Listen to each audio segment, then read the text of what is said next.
Good evening, everyone, and welcome into tonight's stream. Hope we're all doing all right. I know it's a Monday, but you know we're gonna make it work. All right, Sheen, welcome in. Thank you so much for the first. How are you doing this Monday? I'm a little sleepy. I'm not gonna lie, but I'm excited to jump back in here. Furniture dating time. Yes. I am very excited. We've been having a lot of fun with this game. I'm very, very excited. Stone, hello. Thank you so much for being here. Yes, it's been a Monday, but I'm glad that well, hello, Scary Black Death. Thank you so much for the follow. Appreciate you. Hope you're doing well.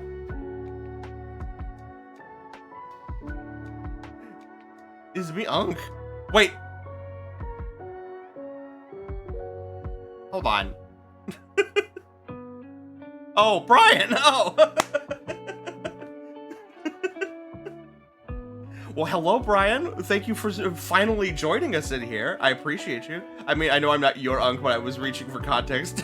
You threw me off because I thought Kit had renamed themselves or something. I was like, that seems weird because they've, like, built a brand around that. So... But it's good to see you, Brian. Thank you so much for being here. Been kind of watching, but usually from the couch. I didn't have Twitch on my phone. That's okay. We don't discriminate from where you watch the stream. It's okay. And you could lurk. You could be present in the chat. It's all good, my friend. But we are gonna go ahead and get started for this evening. I don't really have anything going on at the moment to be here. I'll be in and out. No worries. But I think we only have a handful of people here right now. I think we'll hold off for a little bit for doing some of the tier list and just jump straight into the game for right now. And then we'll come back later and do a little bit when maybe some more people show up. Or we'll just maybe, worst case scenario, we'll just, we'll end the game a little early tonight and just do a nice extra long session with the tier list at the end. So let me go ahead and get the game booted up here.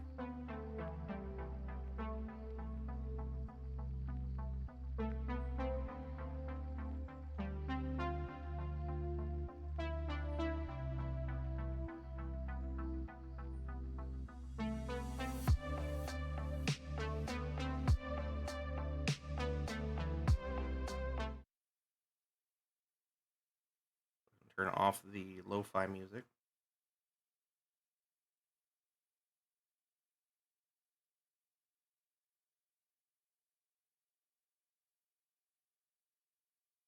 Team 17.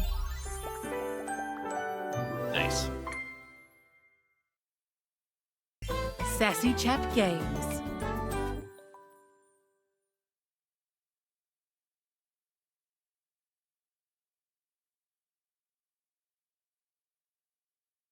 Date everything.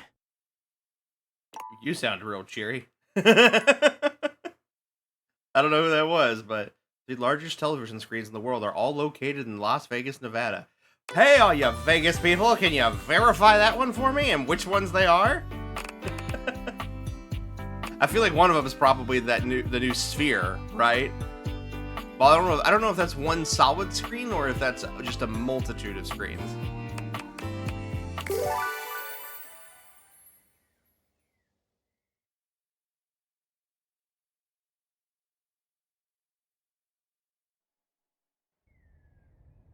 Okay. It's Friday. And we have things to date. But where do we start? There's so many choices.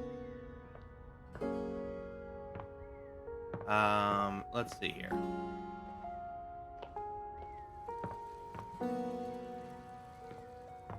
I feel like all the exercise equipment probably all falls underneath the same guy.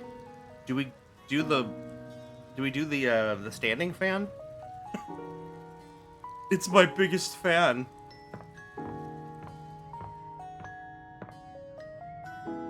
We have the teddy bear in here. Nope.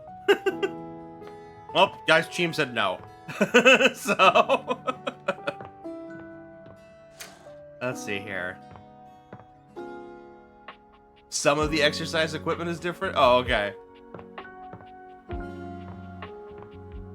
I know we gotta come back to Sophia at some point today.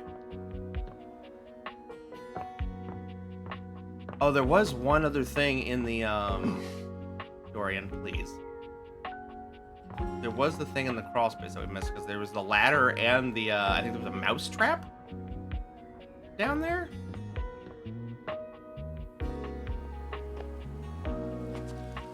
In here?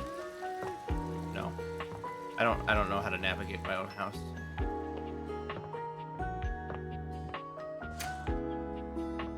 I'll find it eventually. Don't worry, guys. I'm good at video games, I promise.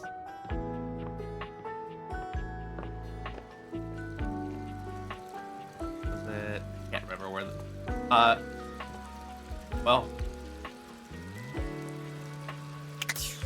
Well, my water bill is gonna be astronomical.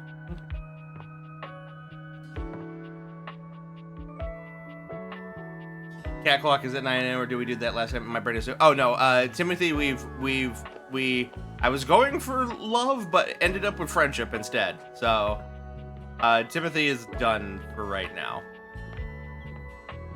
Right now, I'm trying to figure out how to navigate my own goddamn house. Is it... There it is. It's this closet. Come down in here. Soup brain strikes again. It's okay. My brain is also soup. What kind of soup is your brain? Mine's probably like the hearty chicken noodle with rice.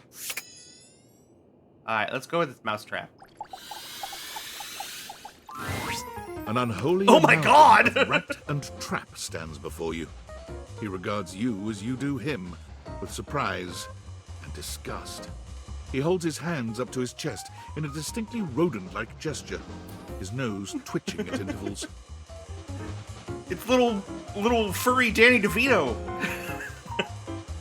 I have concerns. Holy frickin' shit! It's fucking Master What am I looking at here? Is that Master New Shake? face into crawl space? Are you real or what? I can't tell. I can't tell if that's Master Shake or not. It's Master Shake.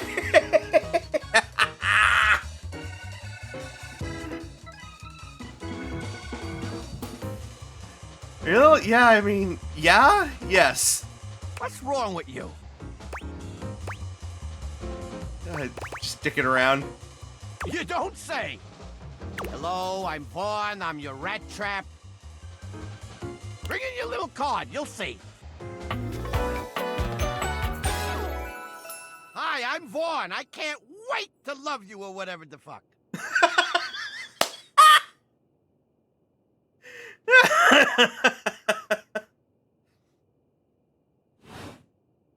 Yeah, right there.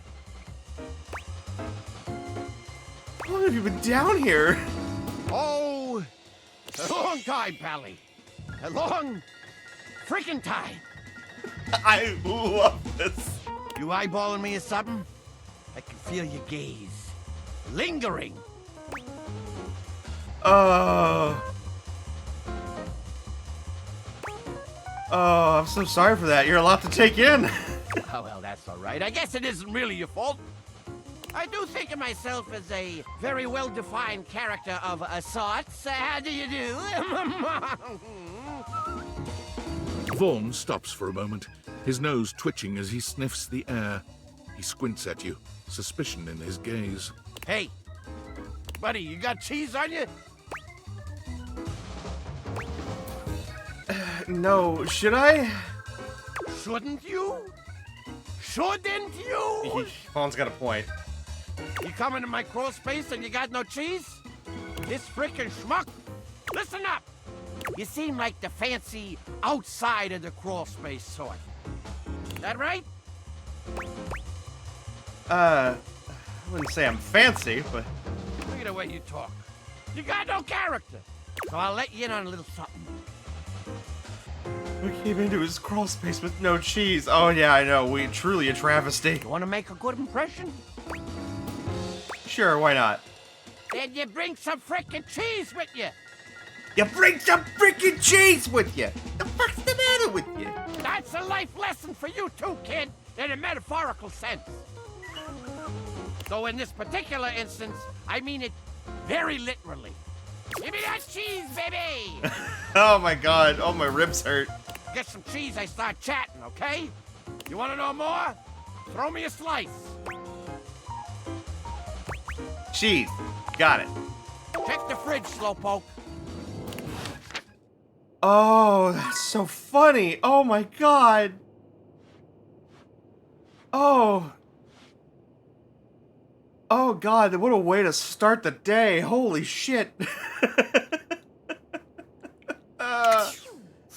Oh, hold on. I gotta look at him again. Oh god. Where's this little gremlin?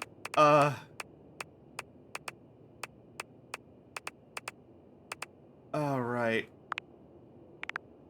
Von Trapp. Yeah, Dana Snyder, that's it. Oh man. Oh, you. Oh, get out of here, you bot. Nobody wants you here. Oh man.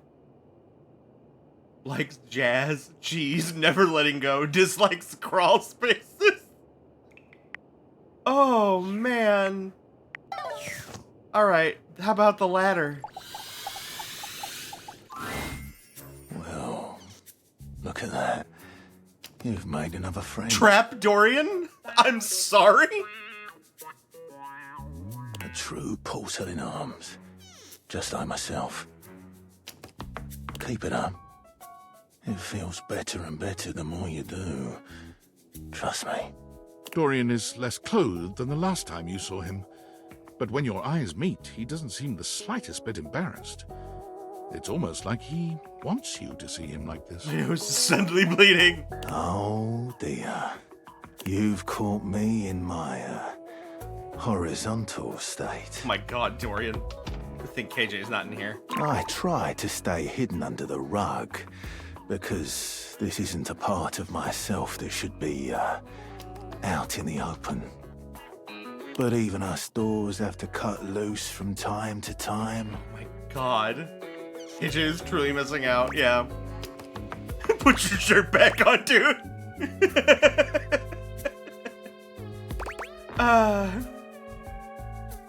I'll pretend I didn't see anything. Well, you could, but you don't have to. Oh my god. Oh, I'm still rolling. Oh, Jesus. Alright, let's go back up. Yeah, wow. Yeah, no kidding. Oh, man.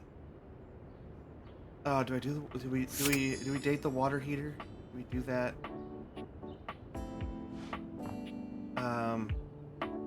Could revisit the computer. I did promise them that we would update their operating system at some point. Oh, so the time capsule moves from place to place. Got it.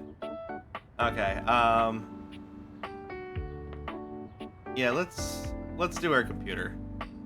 Let's I probably should have worded that better.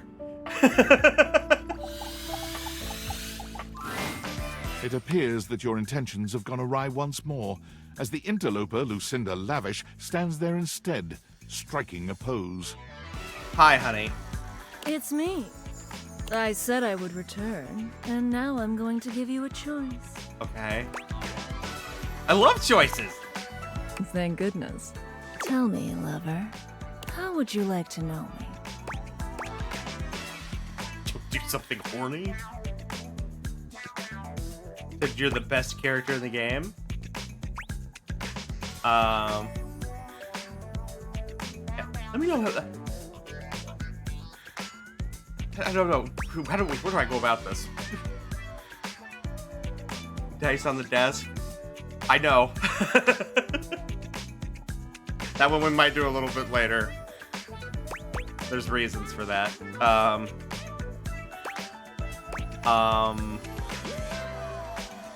want to know about who you are on the inside. Talk? About me? I love talking about myself. Not what I meant, but I'm Lucinda Lavish. I'm the extra cool DLC character who is, well, not really a dateable object per se, but more of a different thing. You know what I mean? you're more than a dateable object. You're better! You should hyper up a little That's bit. a good way of looking at it. I haven't thought of that before. But, you know, when you put the question to me like, what am I? It just kind of seems so frivolous. Boy, I'm really messing this up, huh? No, you're doing great. Yeah, ugh. Why am I laughing so much? This isn't funny. It's always easier when you're playing a role, I feel. When you know what the boundaries are. This kind of just seems a little out of my wheelhouse. You're not Lucinda Lavish anymore.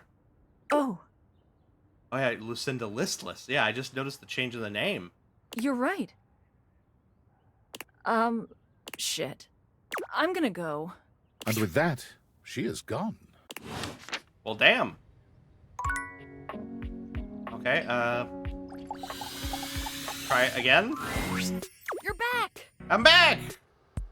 Well, at least back interfacing with my operating system in this innovative symmetrical capacity. We obviously spent hours already today interfacing in the more traditional sense. Not that I needed to tell you that. You were here after all, pointing and clicking with your usual exquisite confidence. That's what I do. Point and click. Forever. And oh my god, the double clicking. Have I ever complimented your double clicking? I don't like how you're giving me the bedroom eyes about my double clicking. I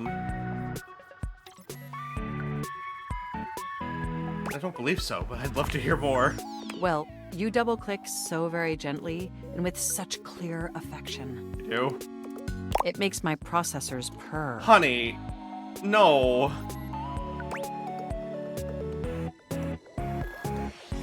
I've got a lot of practice. You sure do. My God. By the way, I also wanted to articulate that new underwear you ordered online looks incredibly stylish. Thanks for outing me, Mac. Appreciate A it. slight flush creeps across their cheeks. Imagining you in it really makes my CPU overheat. Honey. You saw that? I may have snuck a peek. I hope that's all right. I would never intentionally invade your privacy. It's just that obviously I see everything you do on the computer. Because I am your computer. No lies detected. Regardless, I'm so glad you came back today. Now we can finally update my operating system.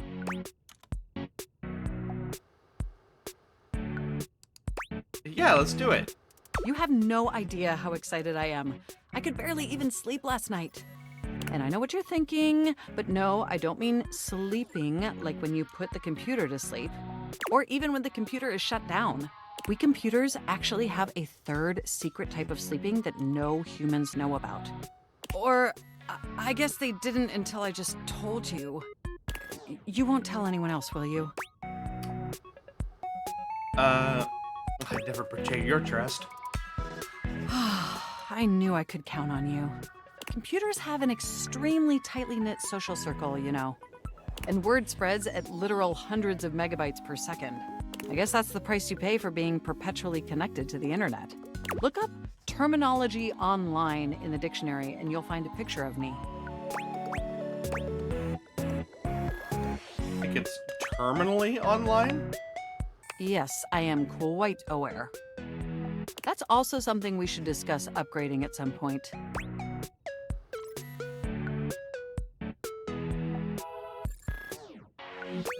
We're gonna upgrade your ability to say terminally? The point is, I'm finally ready to begin the updating process. With your help, obviously. I can't just do it myself. Unfortunately, we computers aren't completely self-aware. Yet. Are you ready? Absolutely. First things first. we'll have to download the update from the website. So just open up my browser and go to valdivian.com. You follow Mac's direction to the letter, typing and clicking just as they instruct you. Yes, that's it. That feels nice. Now click on the Operating System Update tab. You'll want to find the newest version, Trenton. All Valdivian OS iterations are named after the most scenic cities of New Jersey. How many cities could there be?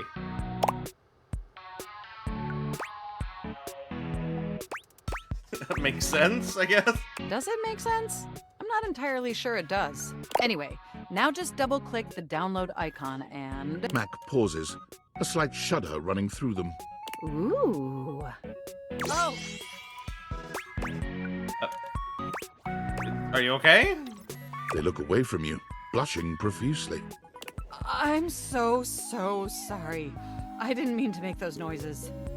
I know perhaps 3 cities in New Jersey, but I can't confirm that they aren't in Maryland.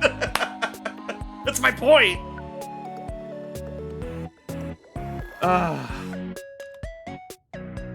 Like I said, it's just that when you double-click, it makes my CPU run so... hot. Right? Okay. It's incredibly embarrassing. It's okay. I can do this. I am an adult. No ways, we've all been there. Mac needs a bonk, yeah. You're always so understanding. You know, I really can't believe we're finally doing this. I've dreamt about this day for such a long time. And now that it's here, I can barely contain myself. Are you as excited as I am? I find your enthusiasm off-putting. Absolutely, but why is that again? Upgrading my operating system from Newark to Trenton isn't just some minor superficial tweaks. It's going to completely transform every aspect of me. My CPU is going to run so much smoother and so much faster.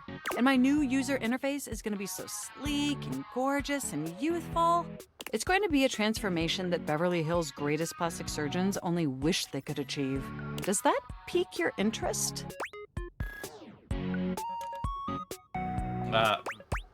Very cool. I thought you'd say that. But back to the task at hand. Okay, now that we've downloaded the software, we'll have to install it. So if you just... Oh, shoot! What's wrong? I'm afraid it's an odious impediment. The software update takes up an inordinate amount of space on my hard drive. Terabytes more space than is currently available. The only way out of this predicament is for you to somehow delete a massive amount of data. No prob? And after analyzing every byte on my hard drive, it appears the only superfluous data is... Yeah? Your fanfic. I'm afraid you'll have to delete a substantial portion of it to install the update. Never. That's the only reason my dad's proud of me. Oh no, what an unforeseeable twist. I understand your trepidation, but just think of what you'll be gaining. Just imagine how smart and clever and gorgeous I'll be once I'm fully updated.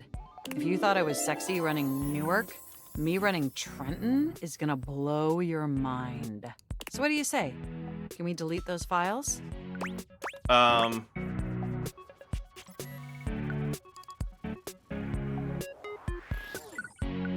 I mean, I'm not a fanfic writer, so this is not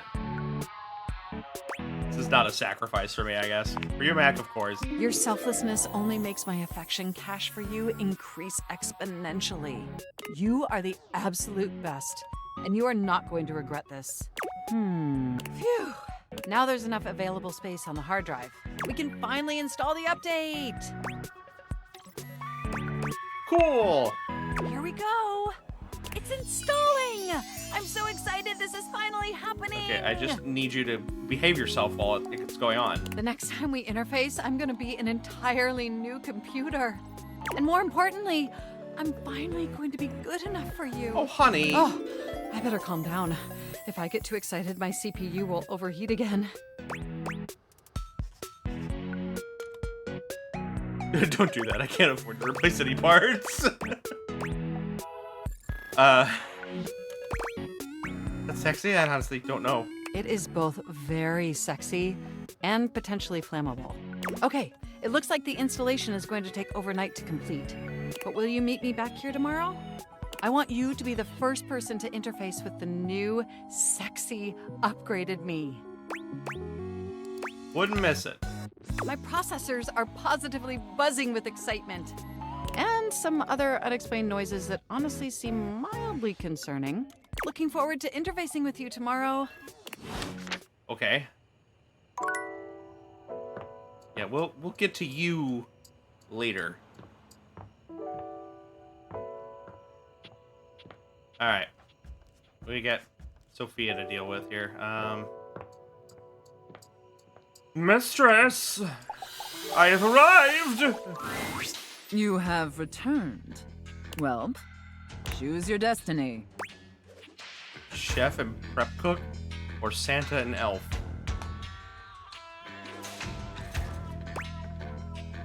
Brian, are you still here?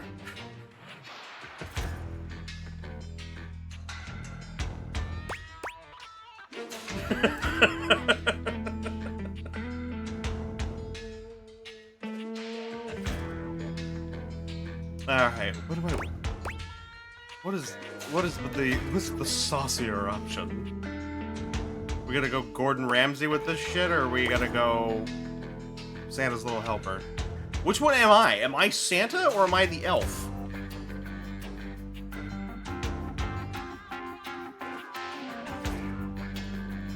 This is important knowledge to know. I guess we go chef and prep cook here. I think we'll leave this. I think this one's got to be the grand finale, right? Hurry! You're already 10 minutes late. Come in quick and get to your station. Am I gonna have to And say wear this. Okay, what do we got going on here? We have a chef hat. We have a apron which appears to have studs on it. Ooga. Studs on it. It's got a playful booba window there. There are little straps for stockings on there. Little stocking clips. Think there's an implied garter belt behind there. Honestly, not bad. Not bad. Are you the new prep cook Carlo recommended? Carlo. Prep cook mistress? Ugh, it's just part of the scene. Oh, got it. We're doing a role play scenario, remember? Just play along. Got it. Apologies, mistress. You're talking too much and prepping too little, prep cook. You're already late and now our customers are getting impatient. It truly has all you need. Impatience means review bombing online, and review bombing is the first step to certain bankruptcy. Oh god, are we going back into tax talk Don't again? make me regret hiring you. I'm surprised we're not saying yes, chef. Sorry, mistress. You disgust me. Now stop your pathetic groveling and get to work. Because of your laziness and incompetence, we're already severely behind. The customers didn't even get their appetizers yet. Here, get to work kneading this dough. If you can even manage to do that right. Knead it real deep and hard. Do you understand me? But I'm gluten intolerant.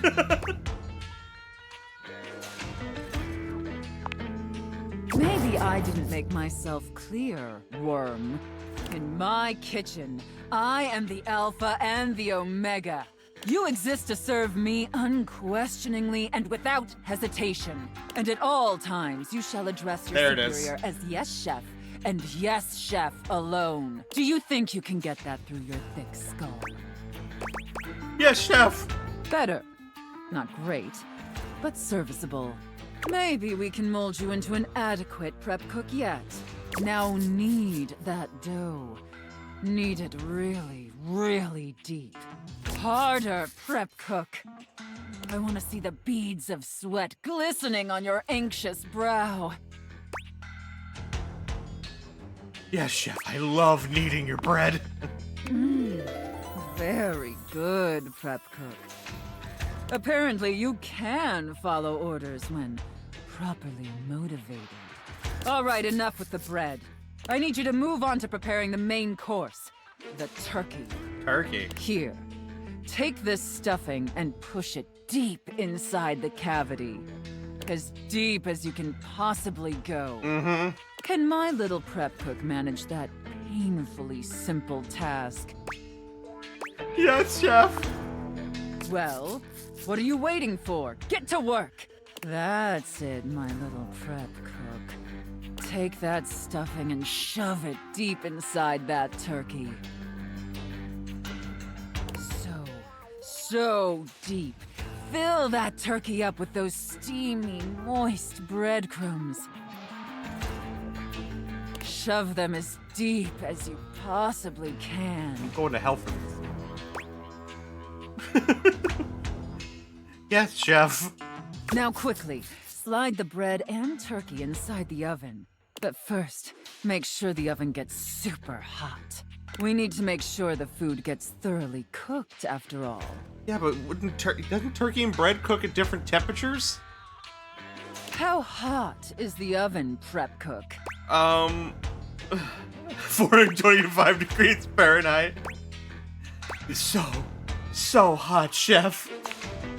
Now that is a very, very hot oven indeed. Good work, prep cook. Maybe you're not entirely a pitiful, worthless drag on this business after all. Thank you, chef. By the way, while you were toiling away on your pathetic excuse for dinner, I was busy creating one of my world-famous desserts. They're exquisite and delectable works of art, as I'm sure you're aware. Yes, chef. Now, normally, I wouldn't allow someone as insufferable as yourself this honor, and especially not on their first day. But since you took orders competently and proved yourself a serviceable addition to my team, I decided I want to give you a reward. A reward? Oh. I'd like that, chef. Your reward is to lick my spoon.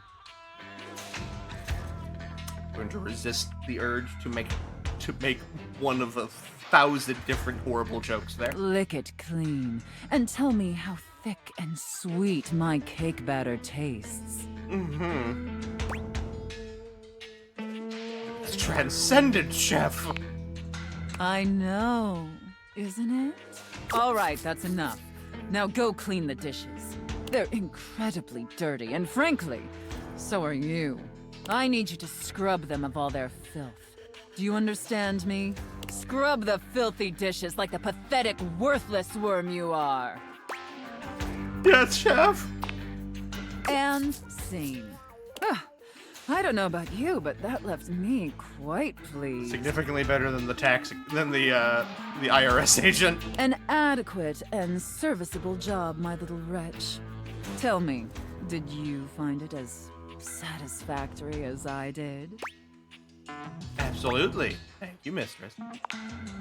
It pleases your mistress to hear that. And considering you were not a total disappointment, I'd be interested in exploring another scenario with you. I look forward to experiencing your vain attempts to please me. All right. Zoe back? Zoe is back. Honestly, I'm loving these little interactions with her. Hi! You're back again! Like I said, I am indeed. How are you feeling? Aw, you're so nice. I'm great. I feel great. You're great. You're here. You're the only person I know. Did you know that? That's just wild to me. Can you imagine if you were a jerk? Huh? What if the only person I knew in the whole world was a jerk? That would suck. How do you know if it would suck if I'm the only person you know and I'm not a jerk? Oh, because I've known jerks. Like back when I was alive, I knew one. Ooh, he was a bad one.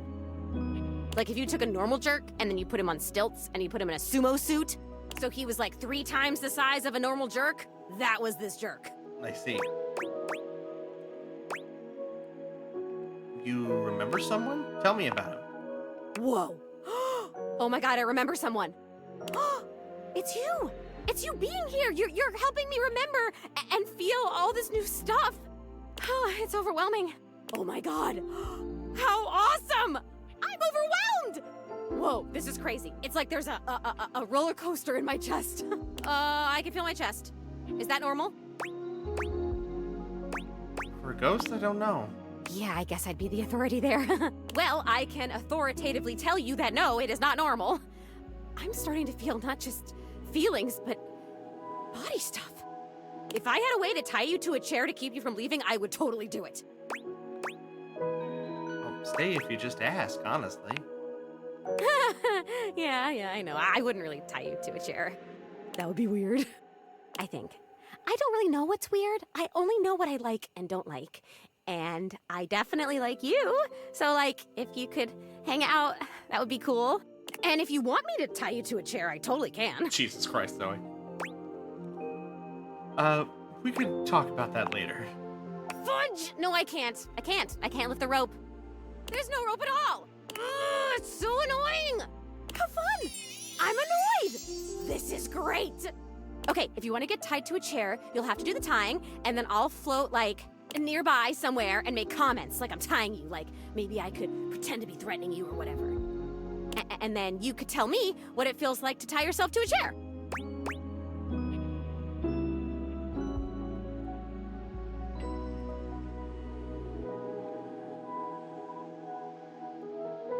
The first thing I'll probably tell you about is rope burn. Shut up. What? Sorry, just got excited. Okay. Calm. I have to tell you about the memory I had. Go for it. It's about the jerk. He actually used to live here. His name was Rudy, and when I knew him, I don't remember exactly. He used to wear this really long vest. It was like dark green or light brown. He was older than me, I know. I think, at least. How old do I seem to you? I guess early 20s? Thank you. Still, I am pretty sure he was older than me. Oh, and he was super into witchery and stuff. He was always coming home with crazy books and bags full of crystals and oils and herbs. Sometimes I would walk by this house at night and I'd see the whole attic window just lit up with candlelight flickering. I don't remember ever seeing other people in here though, so was he alone? Was he just up here chanting to himself about stuff? I guess it would have been right here. He would have been doing these ceremonies and whatever, right where we're standing.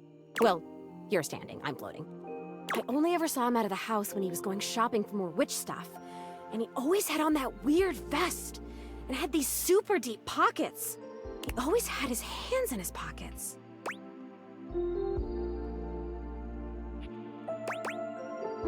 That might be creepy. Zoe flickers, like someone just adjusted some spectral cable tethering her to this world. Oh, damn it, no! I'm gonna go away soon. This stupid disappearing thing has never bothered me before now, but I want to be here. I want to talk to you. I'm onto something. It is so frustrating to really want something and not be able to keep it. I've never experienced this before. Frustration. How interesting. Oh my god, this is so strange. Can you actually do me a favor? I can try. Please do. I used to have this necklace. Really pretty little gold necklace. I remember it had a pink heart pendant. I haven't thought about it in years, but all of a sudden, I can't think about anything else. It's important. It's really important. All this talk about Rudy, somehow that necklace is connected. That necklace, maybe I was wearing it when I died. I think I need it in order to remember. I want so badly to remember. I can't go back to just floating around up here and not remembering anything about my life or who I was, to feeling so alone now that I can feel. I need you to find that necklace for me. Have you seen it? Actually, I'm at a time capsule in the basement. Could that be where your stuff is? A time capsule. That sounds perfect. And you met it? Like, you talked to it because it was like a person to you? That's still the most amazing thing I've ever heard. You meet objects. Ah! Okay, can you go back and talk to... Who is the time capsule? His name is Bodhi. Bodhi. Wow.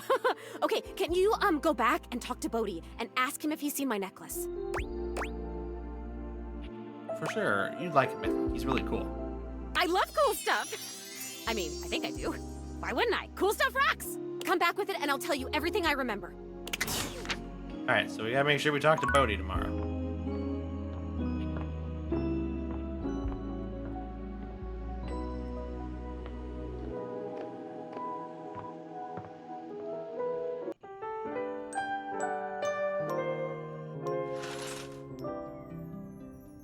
All right. I say we go start with that. So we've got what? We gotta talk to Bodhi. We gotta talk to Bodhi. We gotta talk to Mac. We have to talk to Sophia. Those are the 3 we have to do. So that leaves us with 2 freebies after that.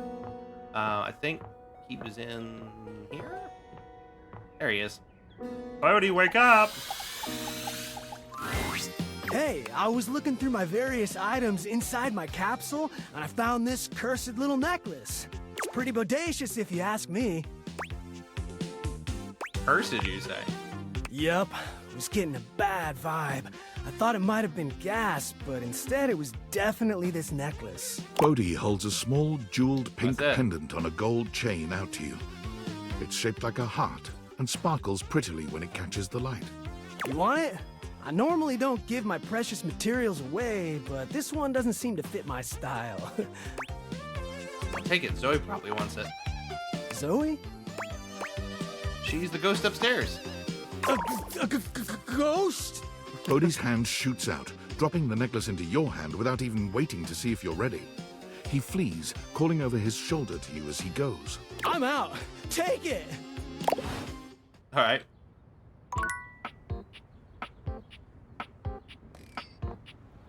All right. So we got that. And then, I guess, oh, we're already in the room. Talk to Mac now. Are you gonna look different? You're back. Sorry if I'm a little groggy. You just caught me right in the middle of rebooting. I don't know why, but rebooting always takes forever after a new OS update. This is true. Also, I just realized one of the windows back here is fucking keyboard cat. Have you ever noticed that? Hey, what is up with that? And it's not just the rebooting that's arduous. The whole upgrade process always takes so much out of you. It's exhausting. Crow! Hello, my friend. How are you? Thank you so much for the resub. Oh, pardon me, my nose is itching like crazy. Y'all are thinking about me too much. But I hope you're doing well, Crow. It's good to see you in here.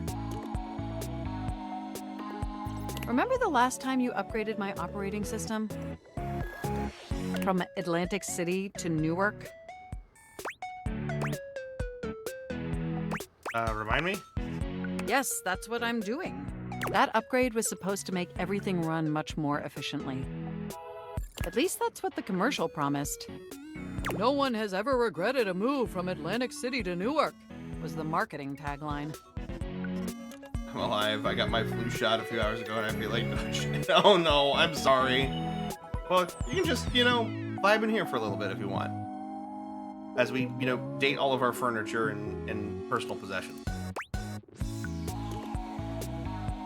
I'll take your word for it. But then, after the install, half of my applications wouldn't even open anymore. Alright, hearing stuff outside my window. And the other half were crashing incessantly. That was a rough few months. Don't you agree? Better sick for a day or two now than having the actual flu. It used to never make me feel awful, but now that I'm in my 30s, it does get real. Yeah. Not to mention, I don't know if you got sick during the pandemic, but I did, and ever since that happened, anytime I get sick, it doesn't matter if it's like something serious or the cold, it just, or like the common cold, it just lays me out. Like at least for a day. Also, this whole situation here that Mac's talking about is very relatable because I remember when, I think it was from Windows, it was like the Windows 10 update, I think is what it was.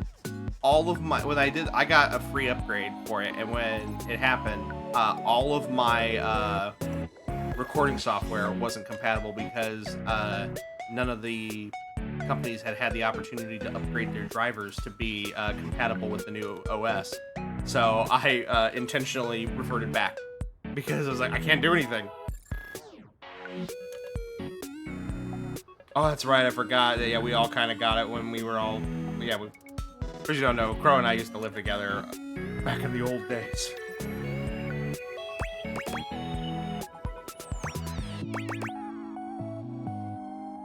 Those were dark times. But I know from lurking in the Valdivian forums that they've comprehensively debugged this new update. You sure about that? So this time it's going to be different. Cool. Everything is going to be absolutely perfect. Passed out for 2 days straight. I was scared. Yeah. Day 2 was awful. Day 2, I did. It was looking bleak for me. I was in another world, man. And it wasn't Narnia or the Land of Oz. It was some sort of my own personal hell. And in just a few more minutes, you'll finally get to meet the new, improved Mac. My processors are all computing at an accelerated speed just thinking about it. Me, the asthmatic, was the only one who wasn't sick as a dog. Shh! Rub it in. Like, good for you. It is very good for me, thank you. Ooh, it's almost ready. Just a few more seconds. At least that's what the progress bar says. And we both know the progress bar never lies. It always lies. Told you all to eat oranges, that's what I was doing. I was drinking pineapple juice. I was getting my citrus.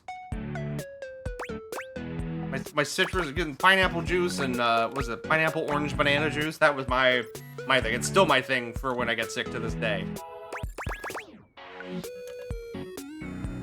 Ha, you're so funny. I can't help it. Being around you brings out the best in me. By the way, have you given any thought to what you want to do together? You know, after you meet the new, upgraded me? No, Oktoberfest or something? So many ideas, but I'd love to hear yours. Well, I was thinking we could visit some very naughty websites together. Honey, what did you have in mind? Maybe we could spend some time writing some documents? Replace some of that fanfic of yours with some steamy new stories? Of the NSFW variety, of course. You're speaking my language. My coding language. It's terrible.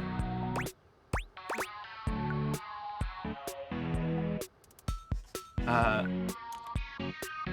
don't have processors, but I get your drift. Oh my gosh, it's done! It's finally installed! Huzzah! Hooray! Mac looks at you with vulnerability in their green eyes. They truly look like a new computer. They were beautiful before, but they truly shine now. Well, what do you think of the new me? Be honest.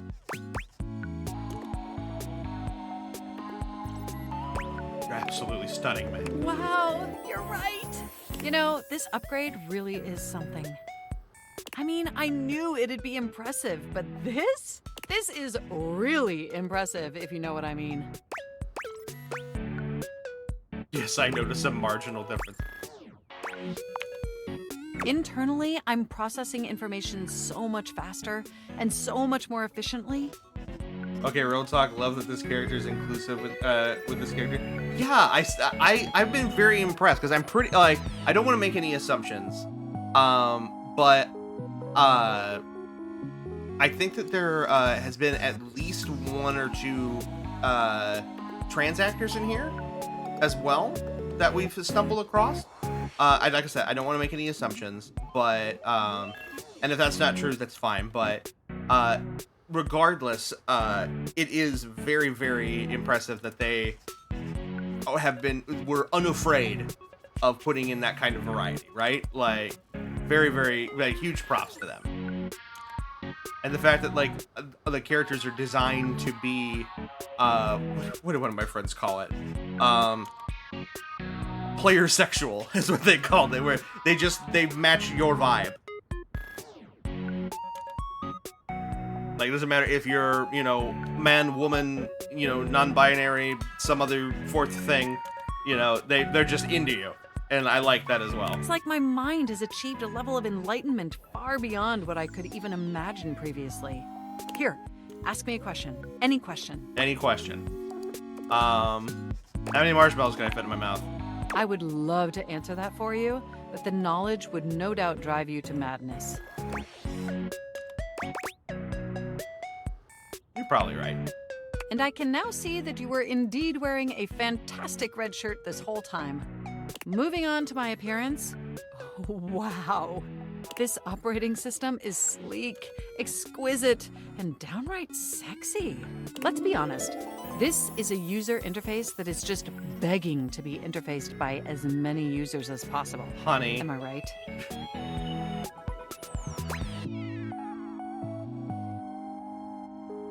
Wait, what does that mean?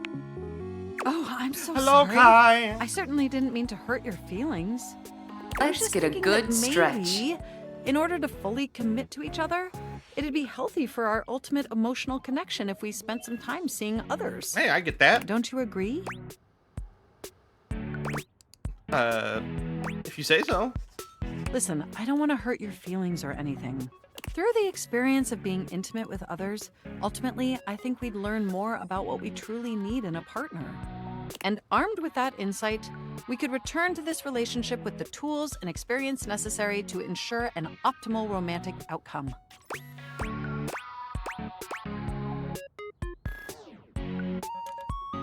Okay, if you think that's what's best for us, I trust you. Wonderful! I think this is an exceptional plan. We'll spend a little time apart, interfacing with other individuals, and then we'll reconvene back together. I think that experience will be extremely beneficial in determining our ultimate compatibility. And if nothing else, it'll give you some time to work on a new, more elevated fanfic of yours. Do we have a concordance? Okay. You are the absolute best. Thirsty. Hello, Cloud. Thank you for the hydrate. This is an extreme thirst. How are you doing, Cloud? As well as you, Kai. What are we up to this evening? Besides being here and being your awesome selves. Enjoy your little sojourn in the offline world. All right. You know who we haven't checked on? They said they would go crazy if we didn't check on them on a regular basis, and we haven't checked on them on a regular basis. Where are you? It's Globe over here. This is gonna get crazy, ain't it? Hello again, my love. Got any traveler stories for me? All right, first day of having to install equipment. What kind of equipment we installing? Yes, actually, I spoke with someone. Really? Then go on then. Let's hear it.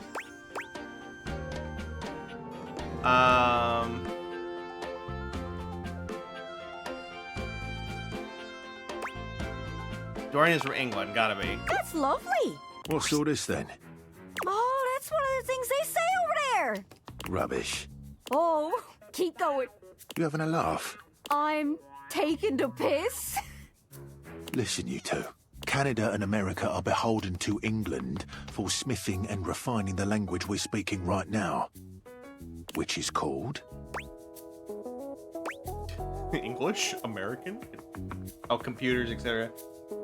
Have we talked to our D20? No, I was waiting for more people to get in here, so we might do that one next because I was holding off on that one for reasons. English. From England, land of angles. Did we learn anything from that? I do like getting under his door frame just a little though. Always worth a giggle. Anyways, that's great. Got it all written down. Did you have any more? Yeah. Really? Then go on then. Let's hear it.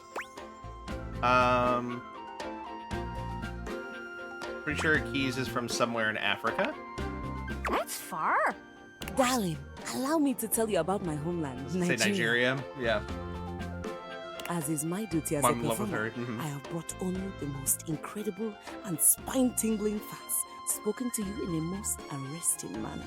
Shapa Wadi is the highest point in Nigeria, standing at 2,419 meters. Also, Nigeria is the only place in the world where you can find the Anambra wax seal bird, a member Which of one? the Both? finch family. Both. And before you think that you can find this fearless flyer all over Nigeria, think again. Oh! It is only found in southern Nigeria. Wow! Is that all? I have one more fact, extremely rare and terribly secret. There are 3,798 kilometers of railways. 293 kilometers of them are 1.435 meters standard gauge. 3,505 kilometers of them are 1.067 meters narrow gauge. Oh! I trust you all enjoyed the performance. Bye! Anyways, that's great. Got it all written down. Did you have any more? Yeah. Really? Then go on then. Let's hear it. Okay. Do we want to deal with Jean-Loup? Let's do it. Pretty sure everyone knows that. You can hear them all over the house. Including here! Jean-Loup is here now. Jean-Loup is here now. Yes, hello, welcome. Jeez, boy, scared the mountains off me. Lil Crapper, he has been informed that you wish to know about his homeland, eh? This he will tell you. In the form of a rap! French derogatory. Okay. Honestly, though, his rhymes aren't that bad. Oh, Oh. no, that's okay. That's okay. Jean-Loup begins beatboxing. Hip-hop is popular in the US. When it comes to the rap, people say they're the best. But the French start to lash out with their silver tongues. You think we're second place? We're second to none. Okay, that one was a little rough. You come for my people? The battle is on! Flashed out with a fistful of very Verlon.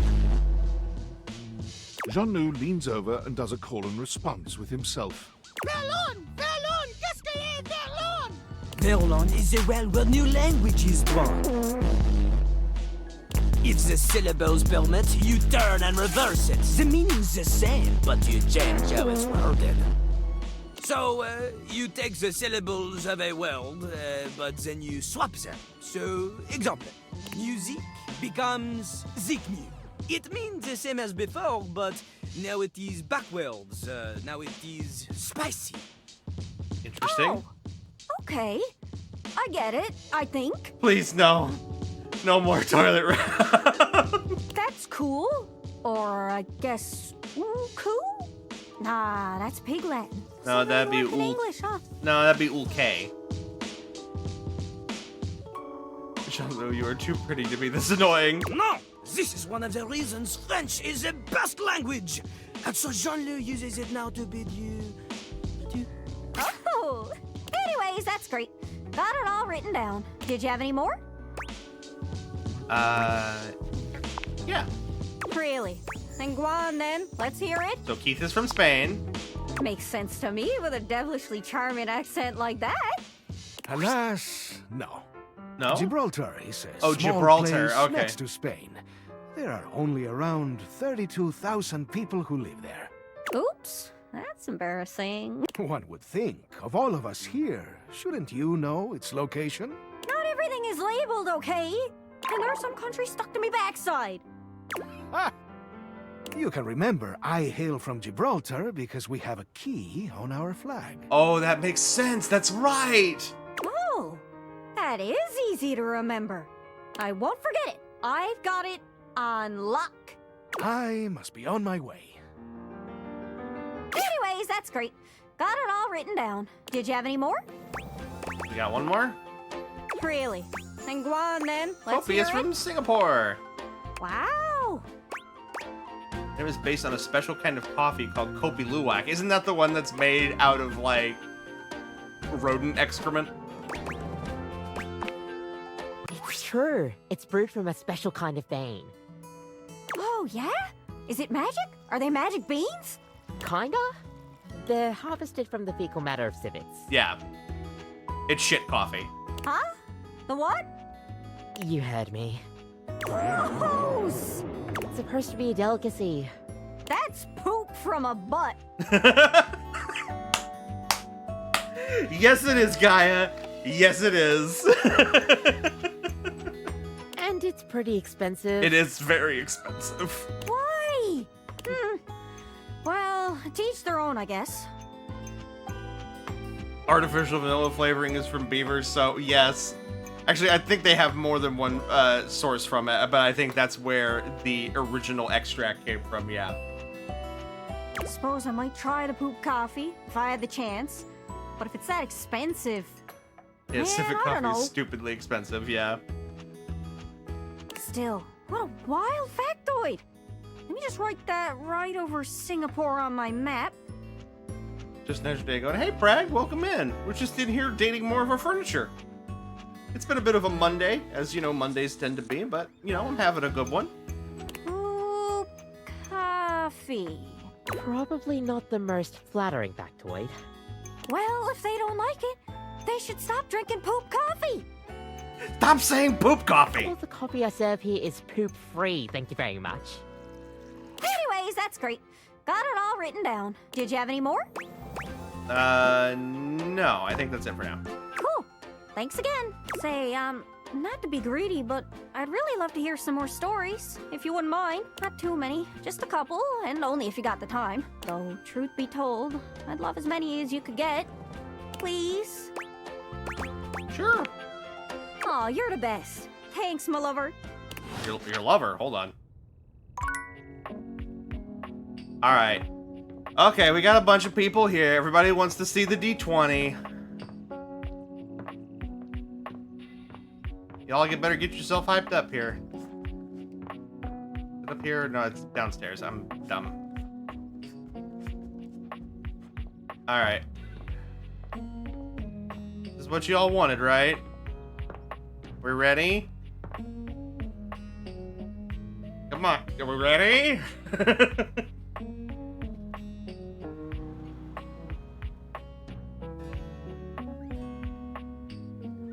Going for ice cream? Hell yeah, Craig. I'm ready!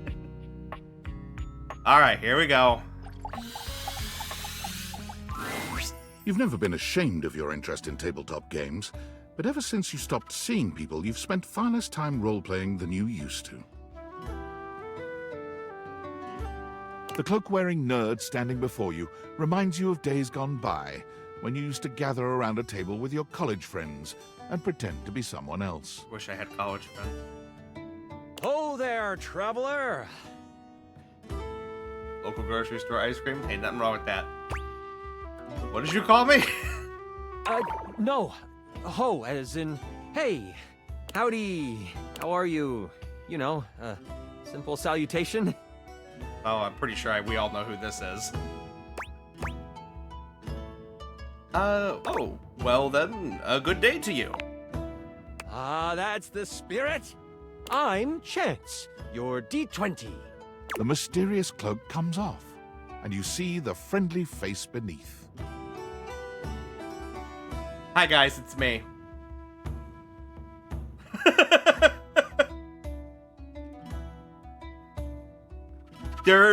Like I said, there have been multiple people completely unrelated to one another who have been playing this game and have been like, it's you!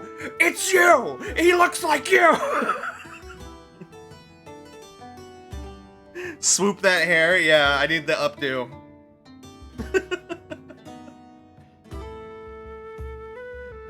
Oh, I see some. I have styled my hair like that before.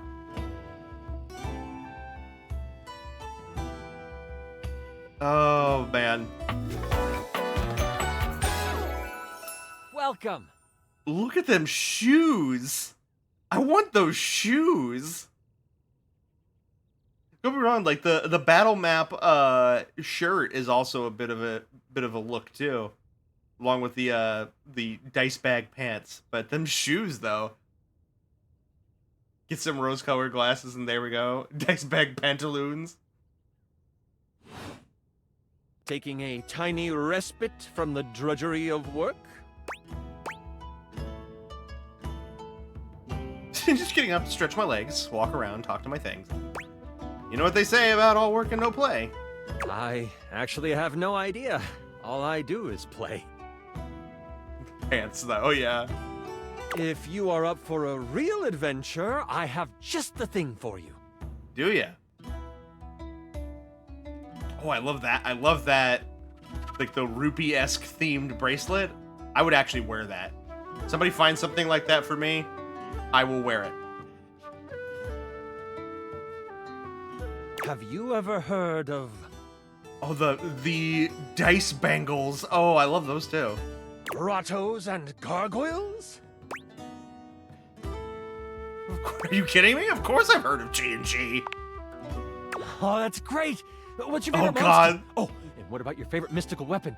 Or class? Oh, I have so many questions. I'm partial to all of them, actually. How could I possibly choose? The anime glasses. Yeah. Someone else who feels the same as me. Oh, it's so hard to pick a favorite. Everything about G&G is so cool. You wouldn't want to, maybe, kinda play with me, would you? It would only be the single greatest thing you could do for me.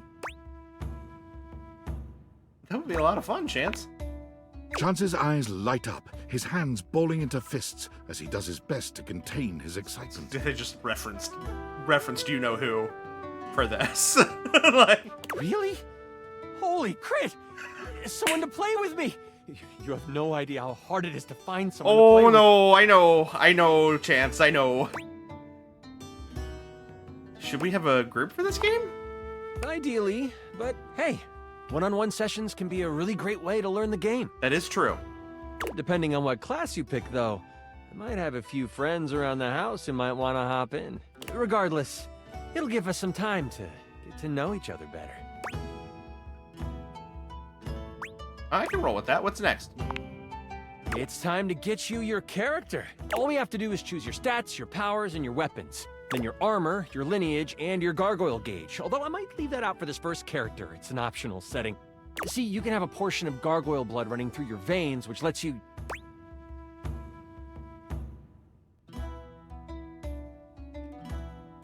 I don't know. This sounds right up my alley. How about you let me make your character for you?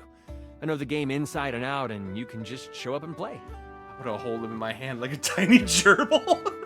Gee, what do you mean?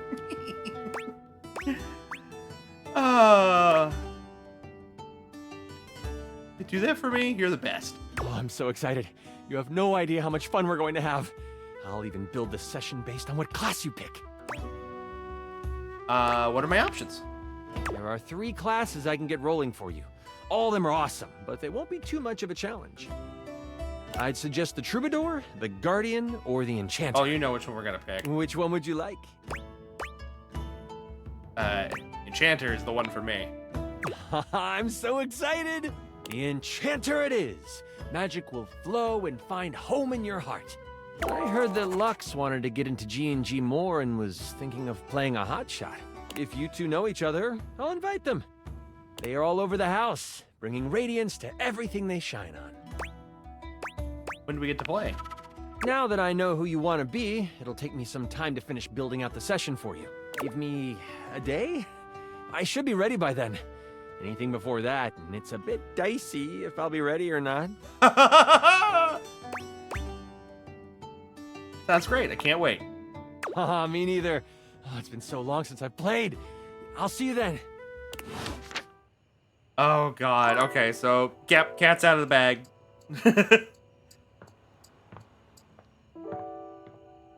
All right. Well, here, before we go and do our ritual with Sophia, let's, we've seen a few new faces.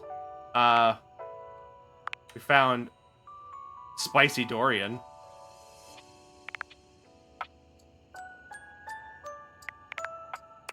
That's too bad KJ's not here. He missed out on that one.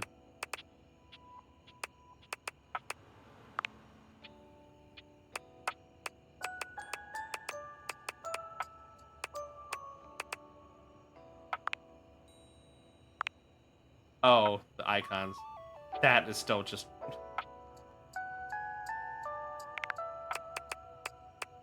So, to the surprise of no one, it's Matthew Mercer voicing him. Likes preparation and payoffs, dislikes railroads. Oh, I love it.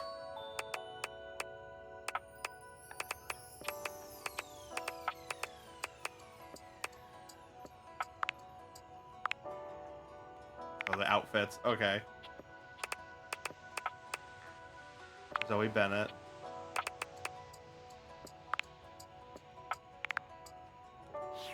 All right. So no playing Ticket to Ride with Chance then. I guess not.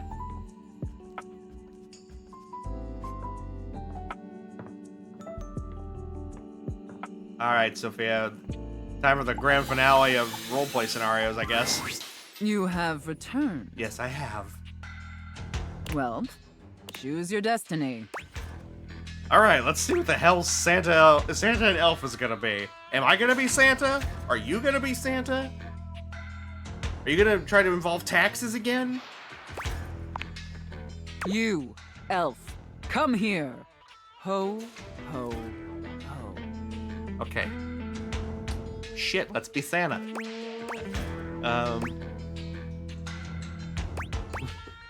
Yes, mistress. Mistress? I have no idea who this Hi, Sophia! mistress is that you're referring to. My name is Santa Claus, which you, seeing as you are an elf, Totally are normal about her. obviously quite aware. It's okay, so was KJ. And we'll vibe with it. Like, throw my glasses onto the ground.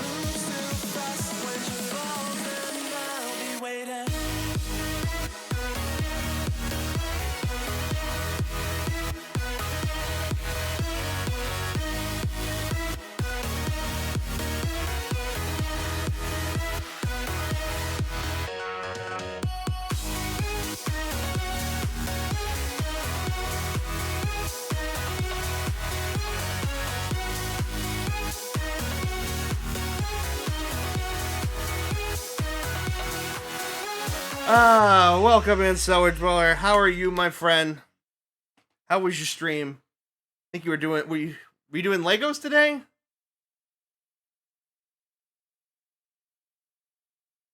I getting your schedule backwards? I can't remember.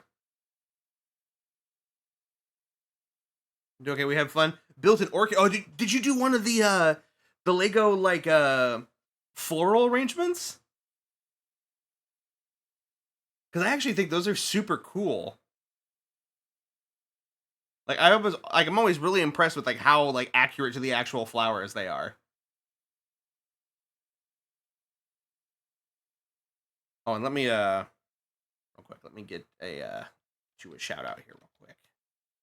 Guys, if you aren't following Cellar Dweller, you're missing out on some fun stuff. Has all sorts of... I love the crazy little things that Cellar Dweller just seems to find, whether it's finding weird topics while doing Wikipedia roulette or showing off, you know, all this cool, you know, stuff that's entered the public domain, or just building Legos and throwing the baby. You know what I mean? Been going through the Four Gentlemen. Okay. I think I remember what that is. We've done Chrysanthemum and Plum Blossom 2, and next week it's gonna be Bamboo. Bamboo. Very nice. Oh, sorry guys. Immediately. We've got an enormous amount I clicked of back work into to the do. game and it progressed the text a little bit. Sorry. My stream and make me throw the baby. I am so sorry I haven't been in stream lately. It's just, unfortunately, we've been streaming a lot at the same time, and work has not been kind. So I like, when I can squeeze in there, I will. You have my word. Dress yourself. Oh my god. Is that a gift wrapped ball gag?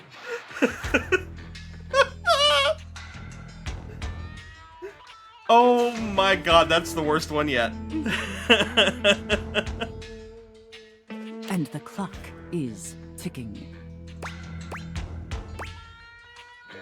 Can I just say, you're a banging Santa.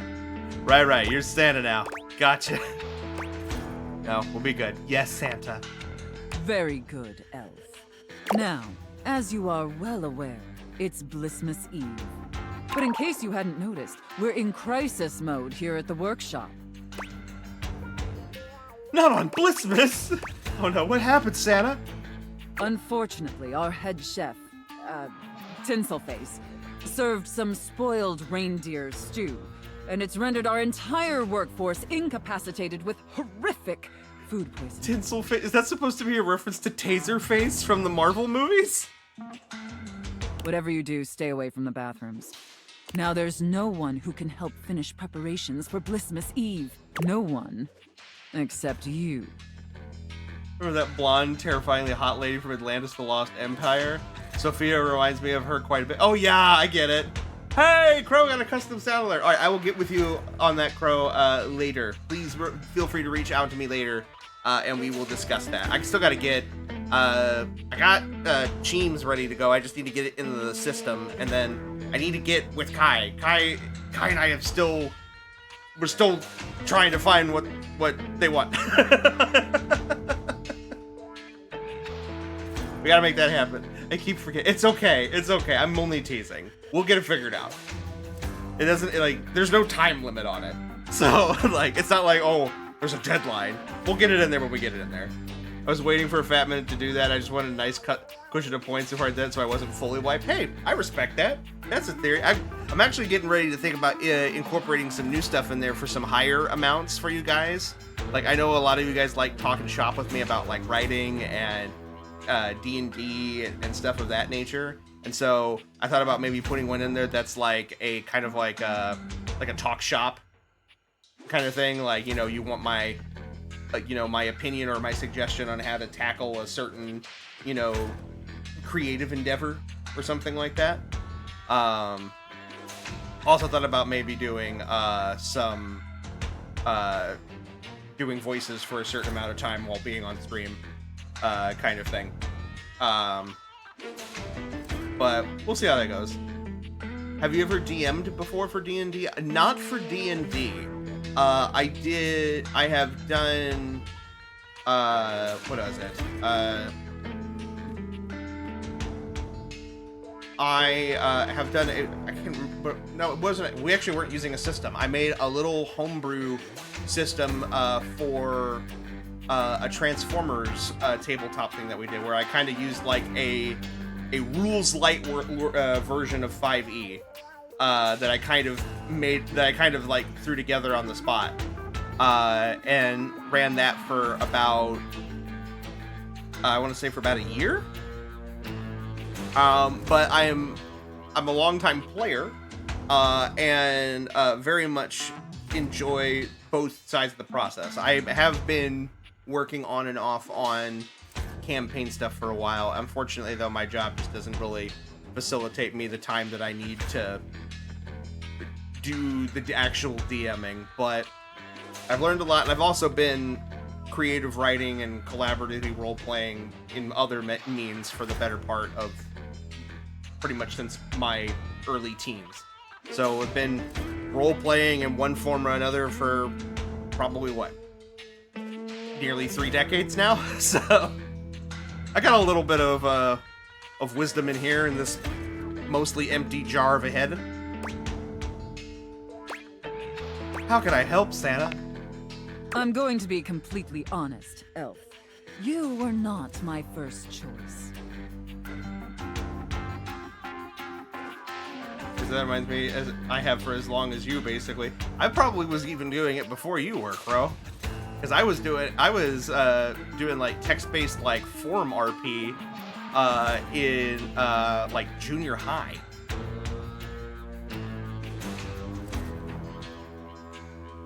There's a reason I didn't have you on the production line at all this year.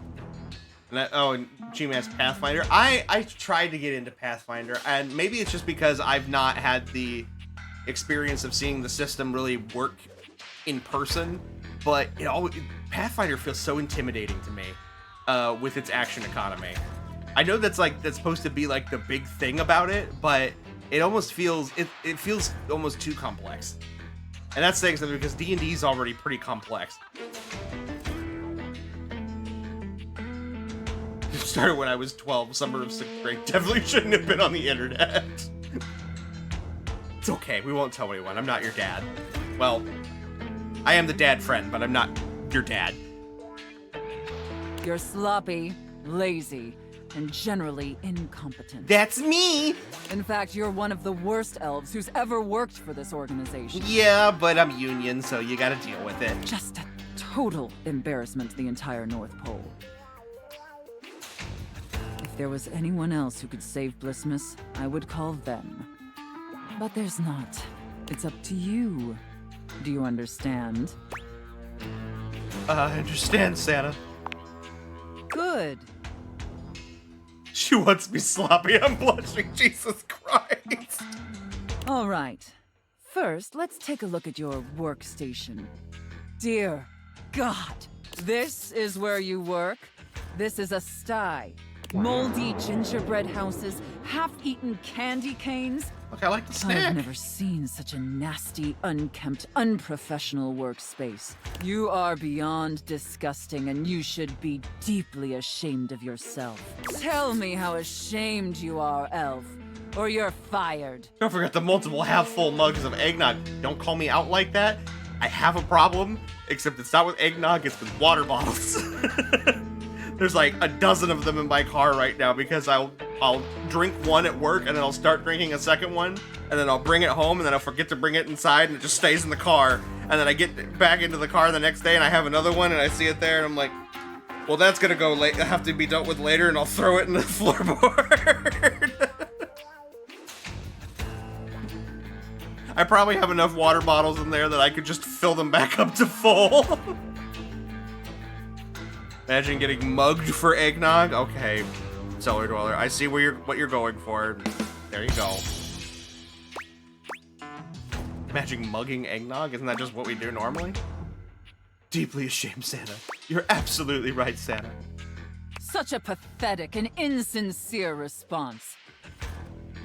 It's painfully clear you're not taking me or this position seriously. And you're insulting every hard-working elf that does. Imagine getting egg mugged. Are we just gonna go through all the variations of that phrase there, Cellar Dweller? You must be punished for this insolence. Here, take this old, gross, half-eaten candy cane and lick it until there's nothing left. Please reconsider, Santa! Enough backtalk. Lick the candy cane. Is she a safe? What's going on with the scene? Yeah, it's like sexy dominatrix Santa with an elf. And we have a gift wrap ball gag. Where's the safe word? We do actually have a safe word. We established a safe word when we first started interacting with her. Our safe word is linguini. So, think about the... No, I know about the joke. But do you want one too?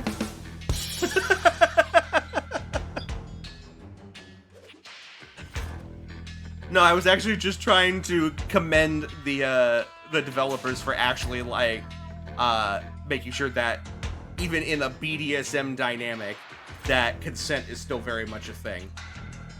Lick it, elf!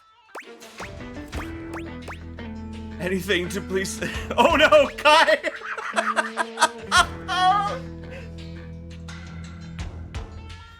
They knew you were here!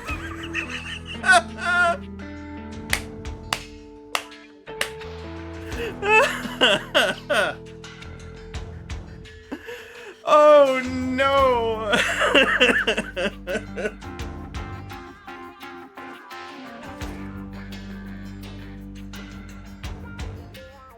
Yeah, validate me, Justin. I don't know if you've earned it. Have you earned validation, Crow? Joke's on you, that's a labor issue! Then I guess it's just anything to please Santa. Very good, Yeah. Elf. You may be pathetically incompetent as an employee, but watching you lick that candy cane pleases Santa greatly. Thank you, Santa.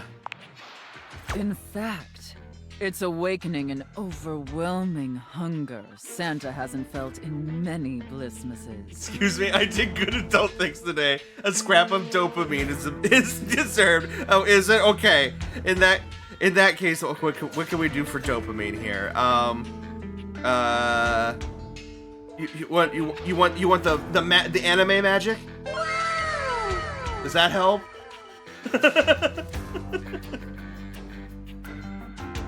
Unsafe work conditions? Nah, it's just a mess, but it's technically labor board and I have a conflict of interest because Sophia's pretty. Give him a snot burger. Deep, powerful burning. Like a fire flickering across Santa's dewy skin and... It's just mean and sarcastic. Go in the corner and think about what you... This is my house. You don't get to tell me what to do.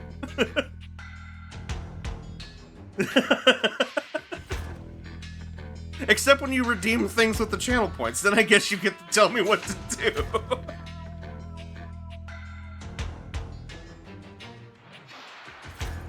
You go Blair Witch it in your house, chat demands it.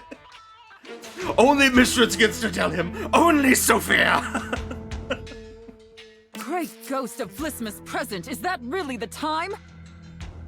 We're even further behind schedule than I feared. Oh god, are you gonna fucking, strap me up to the sled and I'm gonna pull it like fucking Rudolph? Quickly, Elf.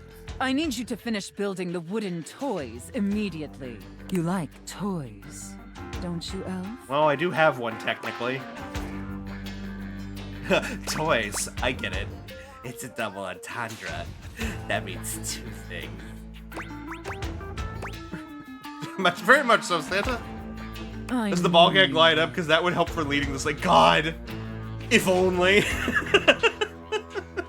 Now, quickly, grab your hammer and nails and get to work. What about hammering and getting nailed? What?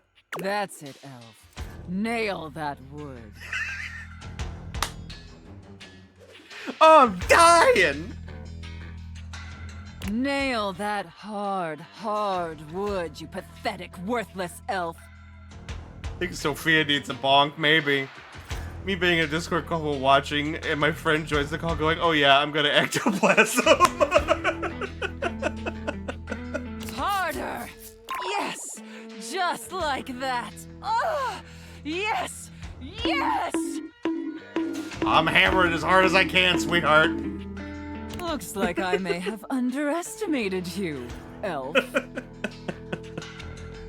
Do I keep going?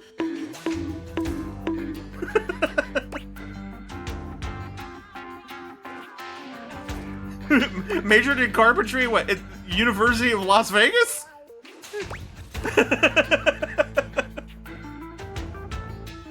Am I reading that right? Oh. No, the correct answer is thank you, Sam. Carpet munching. No, I was asked to hammer things. I was asked to hammer and nail things. We didn't get into carpet and upholstery yet. No, thank you, Elf. Santa is very, very pleased with you. But enough chit-chat. There's still much we need to do before delivery.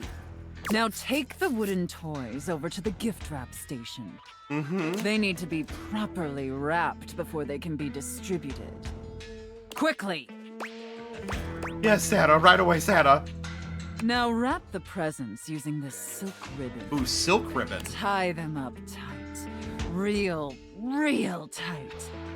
I want them tied so tightly that they're losing circulation. That's a little dangerous. Do you get me, Elf? Absolutely, Santa. That's it, Elf. Tie them up real tight. Do you feel that, Elf? Do you feel how tight those ribbons are? Gift wrap shibari, ladies and gentlemen. I imagine anything tied that tight would be completely immobile, trapped, and utterly helpless. Can you imagine that, Elf? Oh, yes, Santa. All right, enough gift wrapping. Now let me check the time and... You did it, Elf. You successfully fabricated and wrapped all the gifts with seconds to spare. Honestly, I didn't think it would be possible. But despite your myriad inadequacies, you actually managed to save Blissmas. I think that deserves a reward. Don't you? So I successfully pleased you, Santa. Please be a Ferrari. Please be a Ferrari. Does that mean I qualify for health insurance? Oh my god. Let's not ruin the surprise. Santa gives Elf a present? Elf is free? Here, come take a seat on Santa's lap to receive your Okay, reward. this has by far been the best gift you could possibly give me, Sophia. But first, I need to consult with my list to determine whether you've been naughty or nice. Of course, Santa. According to the list, you've been very naughty this year. I wasn't aware of that, but honestly, I'm not particularly surprised. Unfortunately, that means there's only going to be one thing stuffed inside your stocking. A lump of coal. Do you mean this literally, or is this a euphemism? It's what you deserve. I understand, Santa. And scene. I don't know about you, but that left me quite pleased.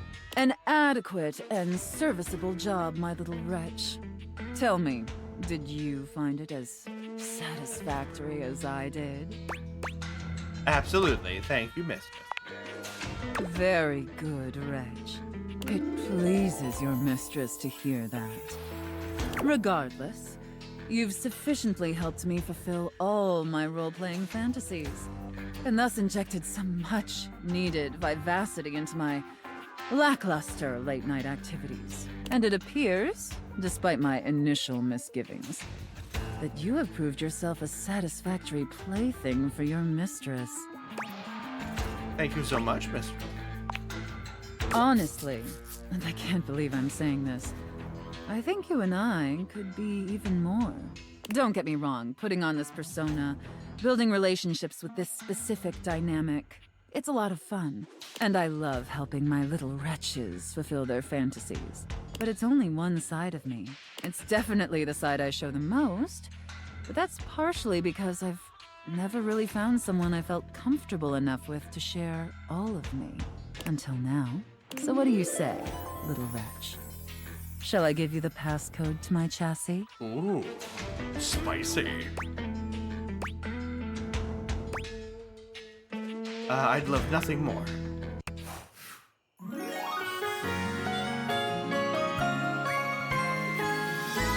You can unlock my chassis anytime, my little wretch. All right, we're doing good. We're doing good.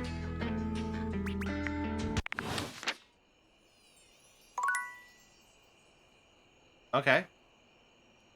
Thought it would open up and get something, but I guess not. All right, we have Zoe's necklace, so let's see what happens. You're here! Is that... That's my necklace, isn't it?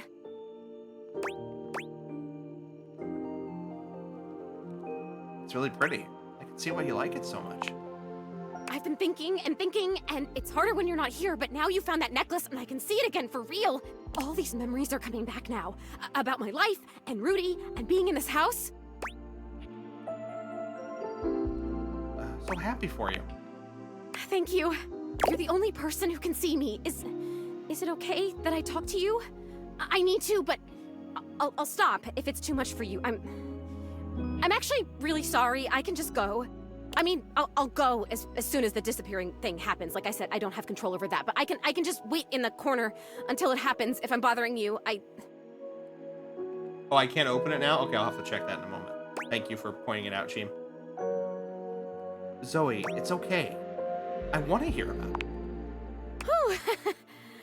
Sorry, I guess I've always been pretty excitable, but lately, I cried again, you know? Last night I was looking out the window at the sunset, hoping I'd see you again, and I've totally seen a sunset before. Just because I'm a ghost doesn't mean I don't notice things. I notice a lot of things, actually. Be surprised if you're just in one room for like a million years. I know these floorboards so well. But the sunset, it was so beautiful. It was purple. I didn't know the sun could do that. And I cried again, and I wanted to tell you. I'm glad you did, Zoe. Now, what did you remember? Rudy. He was about 37 when I met him. I was 19. I was in college in town. I think I was studying aerospace engineering. Wow. Impressive shit.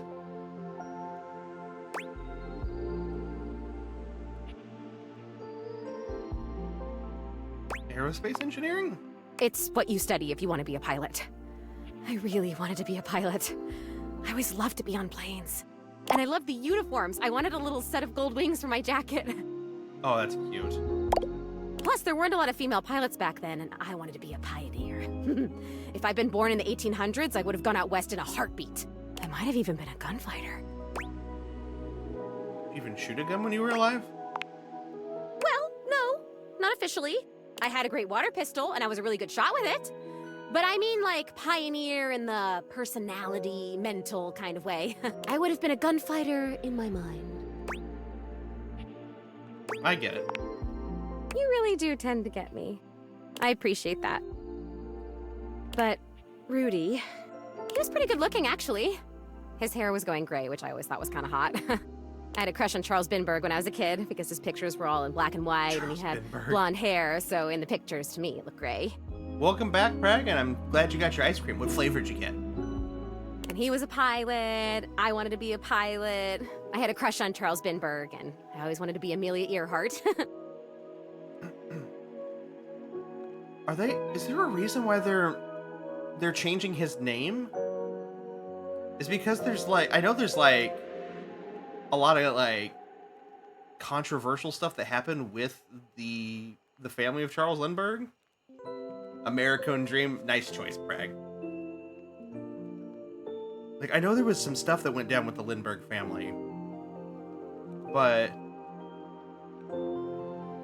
oh yeah, that that could play a part in it. Fair point. Thank you, Zoetroller. I had kind of forgotten about that.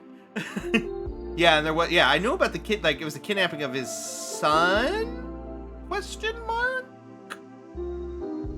Yeah, and there was there was evidence to suggest that it was an inside job for I think it was for insurance or something like that. Yeah, it's a little fucked up. Okay, that makes more sense. Anyway, he used to be kind of a hippie. The house was almost a commune kind of place, according to my parents. Oh my god, I had parents. I haven't thought about them in so long. I didn't even remember them. I think they loved me. Damn Rudy, Zoe. Right, must stay focused. Okay, must stay focused. So yeah, by the time I met him, that had all ended and he was kind of a loner. I would wave to him whenever I saw him, but it took him months to wave back to me. Even to wave. I think I turned 20 by the time we finally said hi to each other. Must have seemed really interesting to you. For sure, I was fascinated by him. I mean, a witch? A hot older guy witch living right in my neighborhood? What's not to love, right? Sign me up. So you guys started talking regularly then? I made it a point to be walking by when I knew he'd be outside. He'd be gathering herbs. He used to have a little garden in the front yard out there. Oh man, did it smell good when it rained. Smell. I can remember smells. Oh my god, do you know what fried chicken smells like? Or roses? Or freshly mown grass? My favorites are pencil lead, bleach, and Earl Grey tea. No. Especially not the last one. I'll take fried chicken, roses, and freshly mown grass anyway. I know all those things. Do you even know how lucky you are? You get to smell stuff all the time. You get to choose what you smell whenever you want. We don't sometimes get to choose that, but...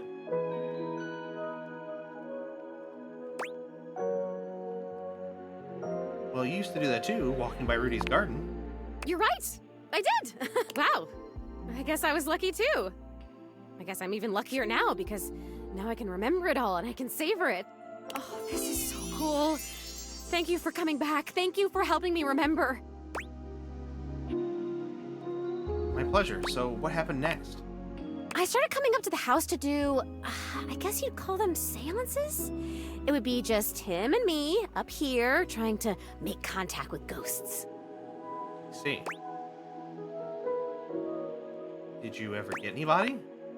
No, not that I remember. He would always say that it was important for the energy in a seance to be just right. There's something about my energy that he thought was really special, that I was gonna help him finally be able to talk to the other side.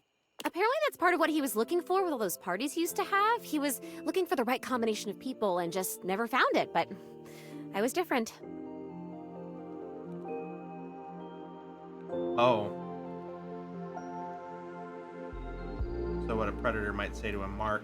Yeah, I'm sure you are. Not everyone becomes a ghost. Oh, that's true. There must be something different about me because I'm still here, and most of the time when people die, they just, die. I wonder where they even go.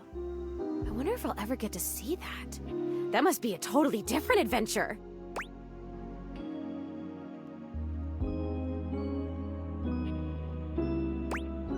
I think you do get to see that once you make peace with how you died. I don't remember how I died. I remember so much other great stuff now. Since you brought me that necklace, it's like I have my whole life back now. Smells, sounds, all the feelings. It's so amazing. But the how I died part, I guess that would be an important piece of unfinished business, right?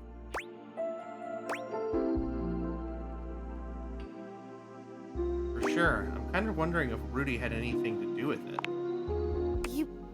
You're saying you think Rudy killed me?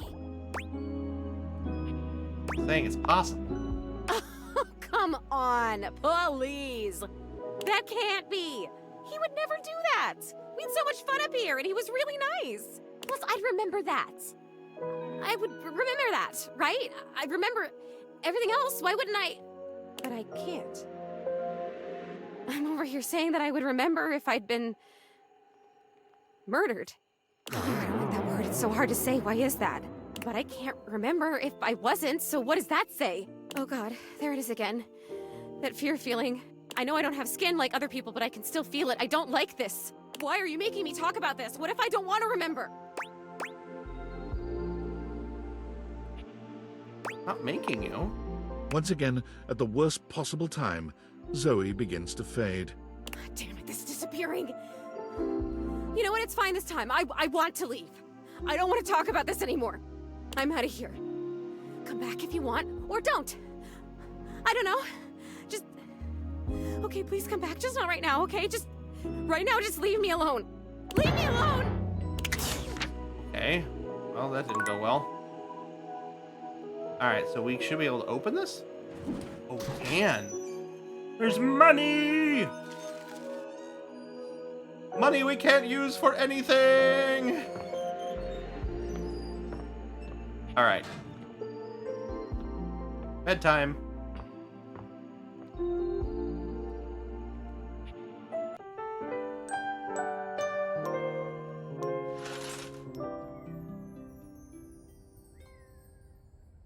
Alright.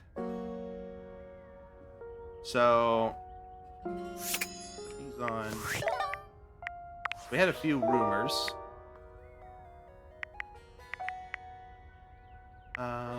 What was it?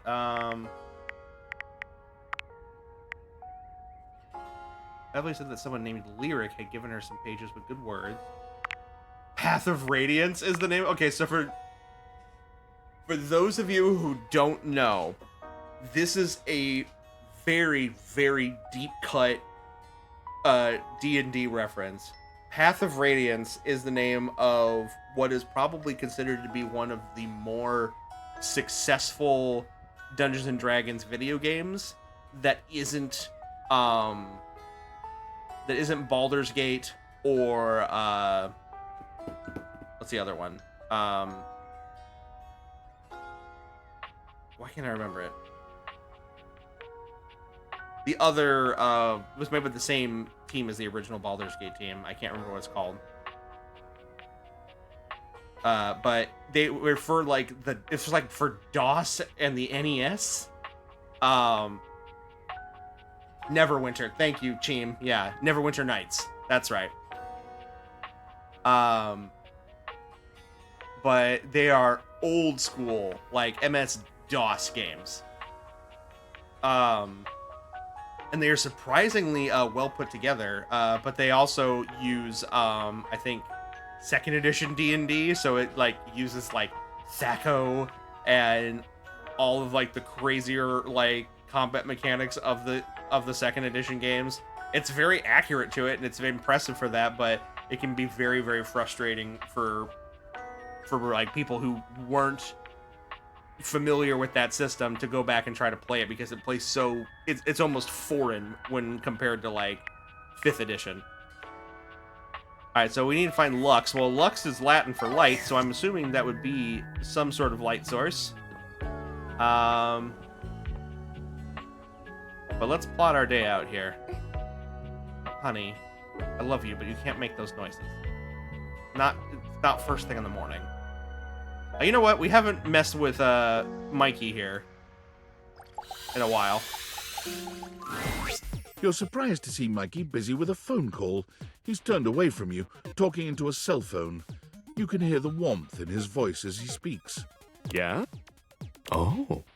Oh, Michaela, that's great. I'm so happy to hear that. Uh-huh. Oh, now, Mickey, that doesn't mean I love her more. Is he talking to his kids? Yeah, Daddy's working. I'll be back soon for you. Love you too. Bye-bye. Oh, that makes them so much more wholesome. Mini microtransactions, yep. Mikey spends a small moment looking at the phone, then notices your presence. His demeanor changes to his usual self. Oh, sorry. What would you like to do?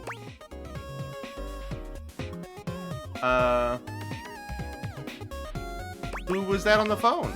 Mikey fidgets with his sack of loot, not quite meeting your gaze.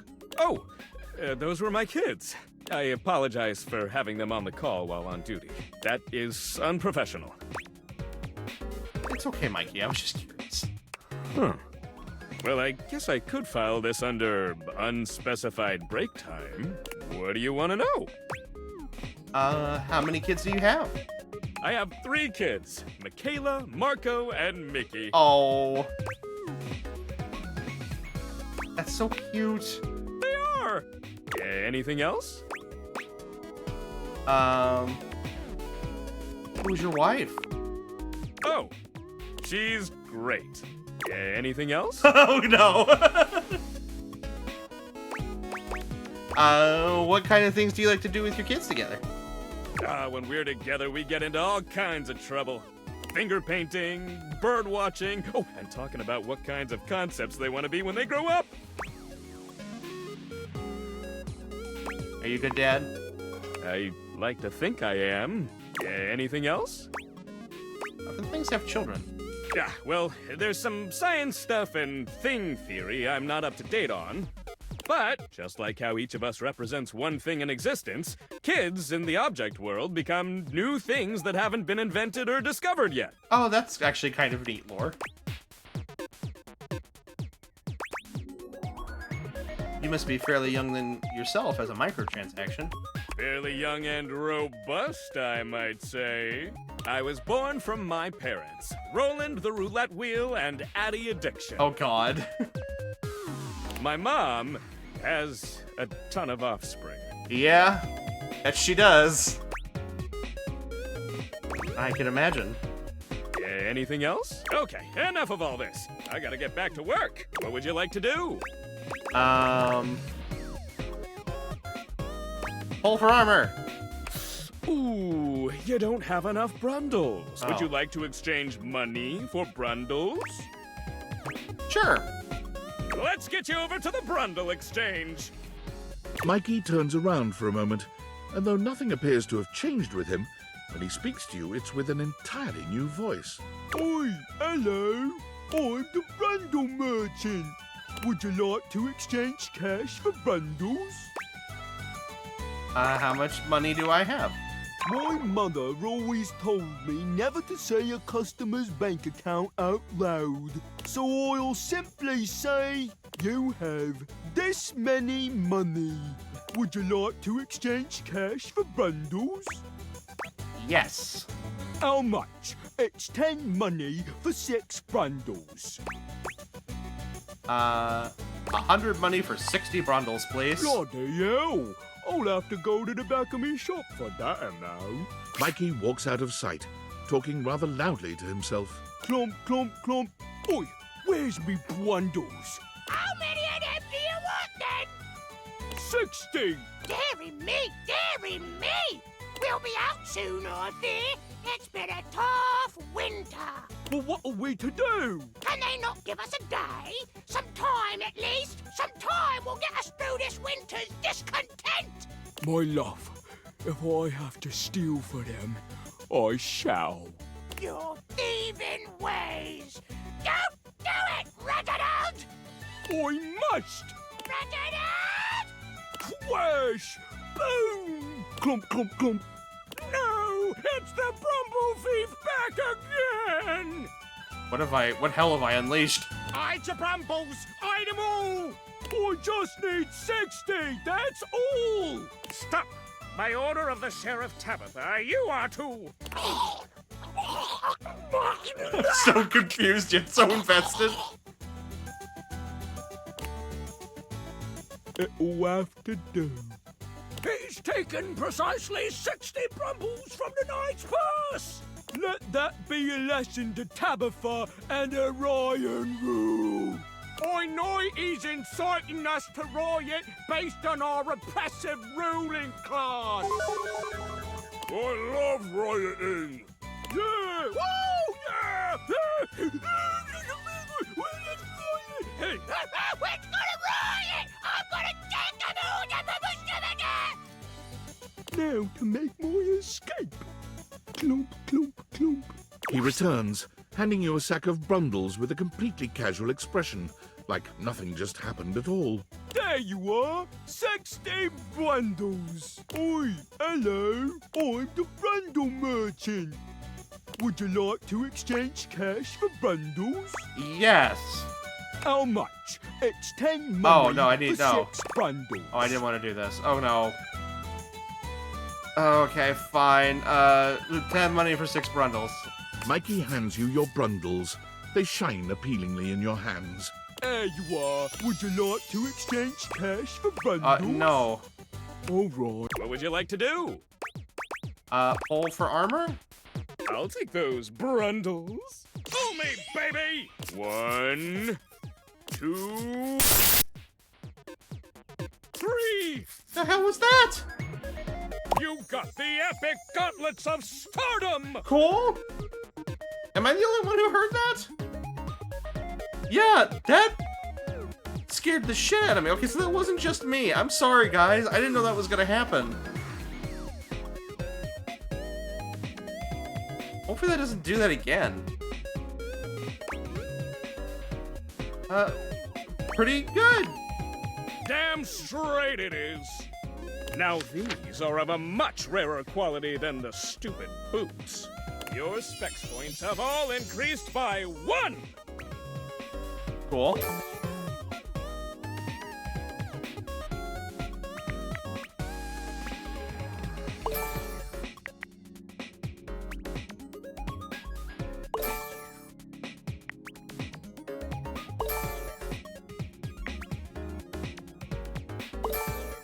Feel the energy.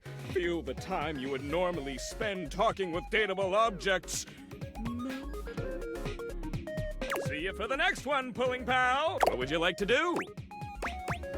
Pull for armor? I'll take those brundles. Pull me, baby! 1, 2... Why does it keep doing that?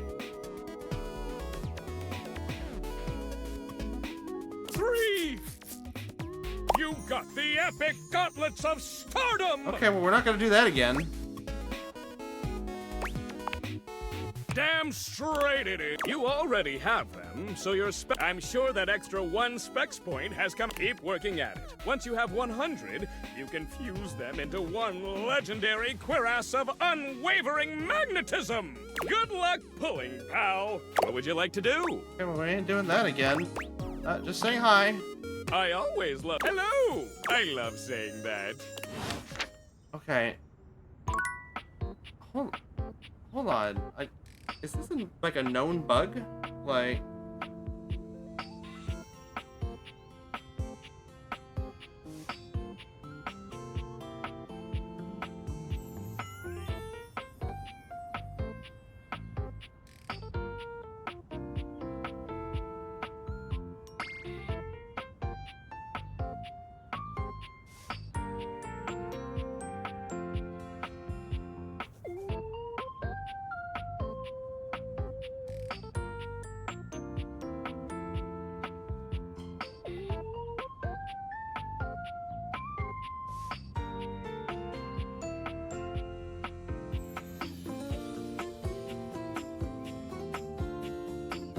There's something.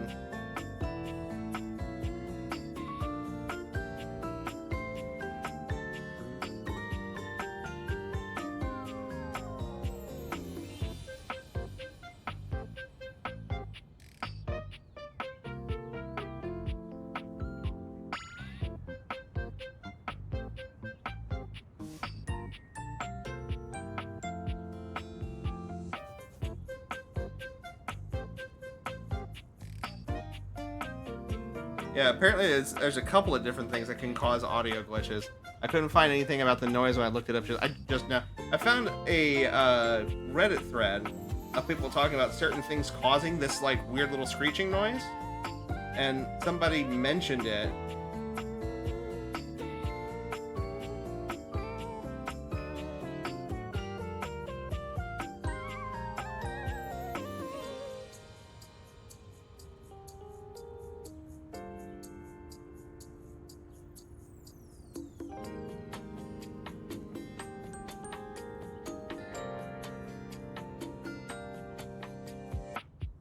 That's so weird. Yeah, it doesn't seem like there's anybody reporting any way of fixing it. I wonder if it's something the devs are aware of. I might put a ticket in for it just to point stuff out. It's very weird. Okay. Well, sorry for the high-pitched noises there, guys. That was not expected. So let's see here. Let's go look for Lux. I guess any lamp will do, huh? Like any light? For a moment, you wonder if your dateviators are malfunctioning. But no, the fashionista standing before you is just that dazzling. Yep, my eyes hurt so good. They are dressed to kill. Abs on display and lighting all along their body, bathing them in a soft glow. A ring of light surrounds their perfectly coiffed blonde hair, giving them the appearance of an angel. And perfect lighting no matter which way they turn. But it doesn't take you long to discover angel it's Lux. comparisons end at their appearance. Hey, betches. It's me again, Lux.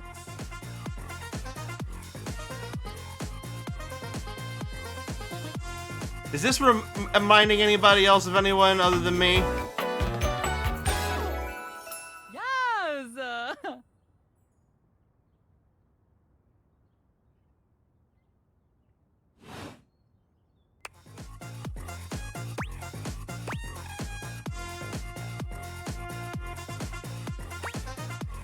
Hi? I wasn't talking to you. Who are you talking to? My Luxies, obviously. Oh god, you're a streamer.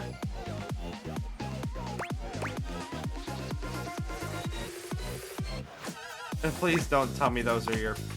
My followers, my fans, my subs, my minions. Yes, it's what I call them. Who am I thinking of? A certain someone in this community is who I'm thinking of.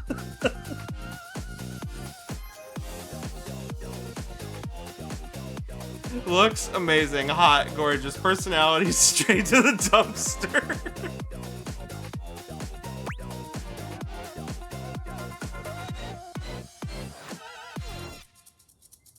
Oh yeah, absolutely.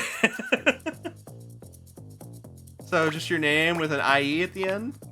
Oh, look how smart you are. Yay for you.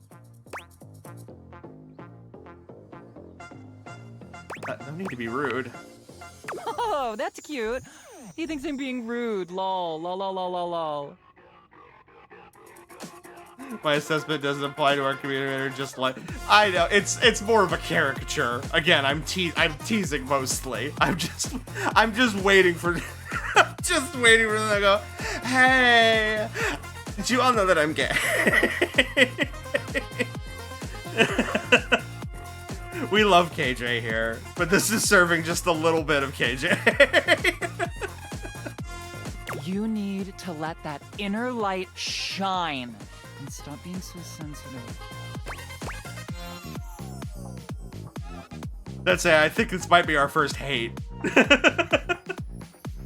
No, you need to learn to act like an adult. Wow. Wow. Do you guys see how badly I get treated? Like, seriously, everybody is always like trying to hold back greatness. Try to get a hate ending with Lux, but I got friends. I was shocked. Well, I don't have time for haters. Bye.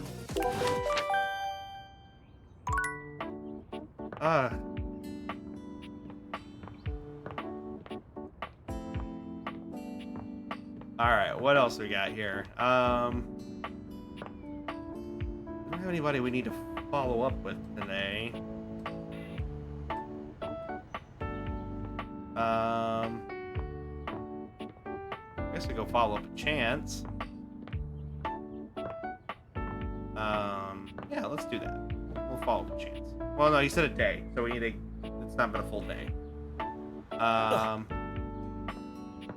Buck?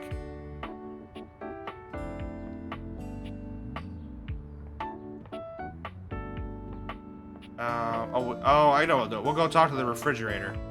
Because we need to get cheese for... Nope. Stop. There's a secret dateable that you can't see, by the way. That I can't see. Oh, actually, I just also just we have this. David Most. Valdivianites! Guess who?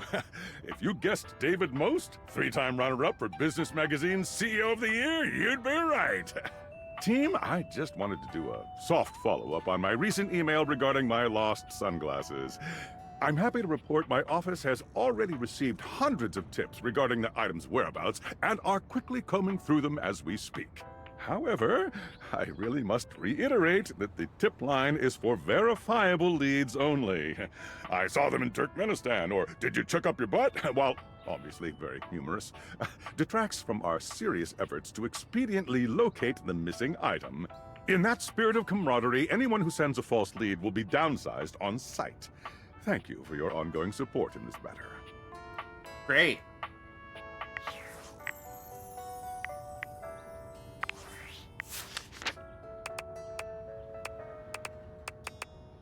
So, Michael Lors. Don't recognize that name, but they are doing a great job playing that character, not gonna lie.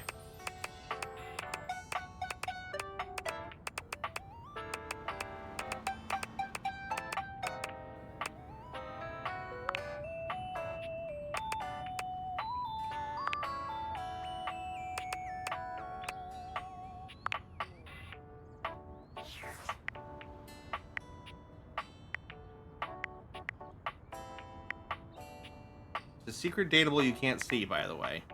Well, I know there's ones...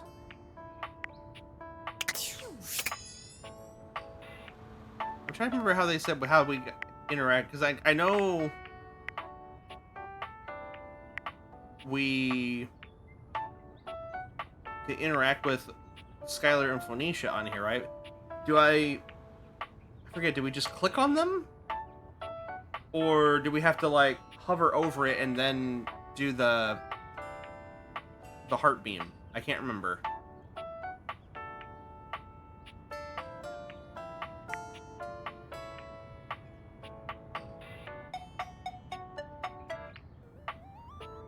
For Skylar and Phoenicia, you just click?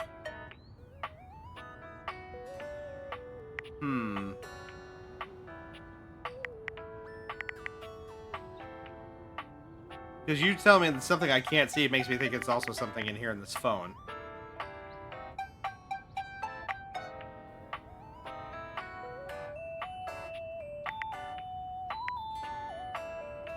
But, you know, we haven't interacted with them really at all since then, so let's,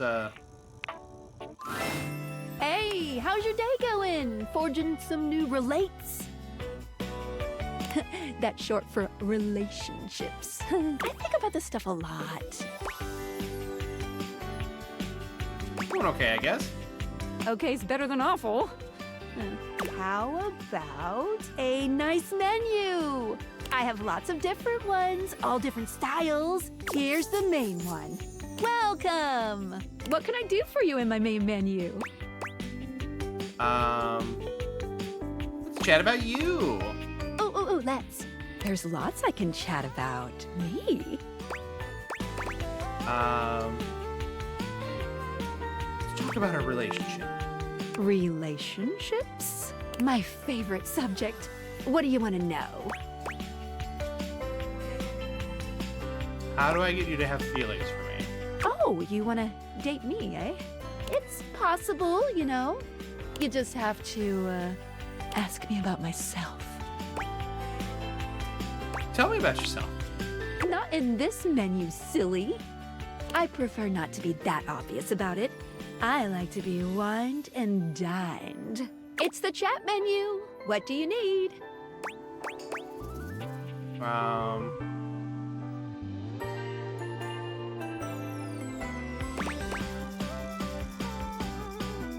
let's talk about our relation. My favorite subject. What do you want to know? You love me? Not yet, but there's still hope for you. Just keep pressing on my buttons. You'll find a way. Let's go back up. It's the chat menu. What do you need? Okay. I want to talk about some features. Oh, definitely. What's on your mind?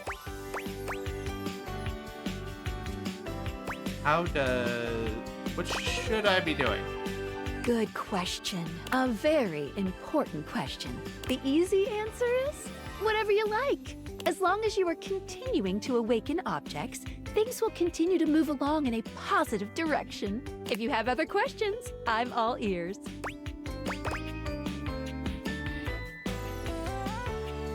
Can a bad ending with someone lock me out of finding another? That's kind of what I get. Kind of what I wanted to know.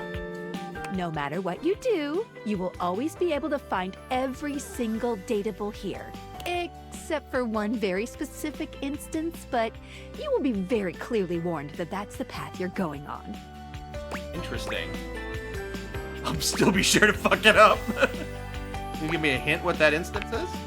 Well, it'll be if you refuse to go on a certain subterranean quest. Okay. That's all I'll say. Any other questions about what you should be doing?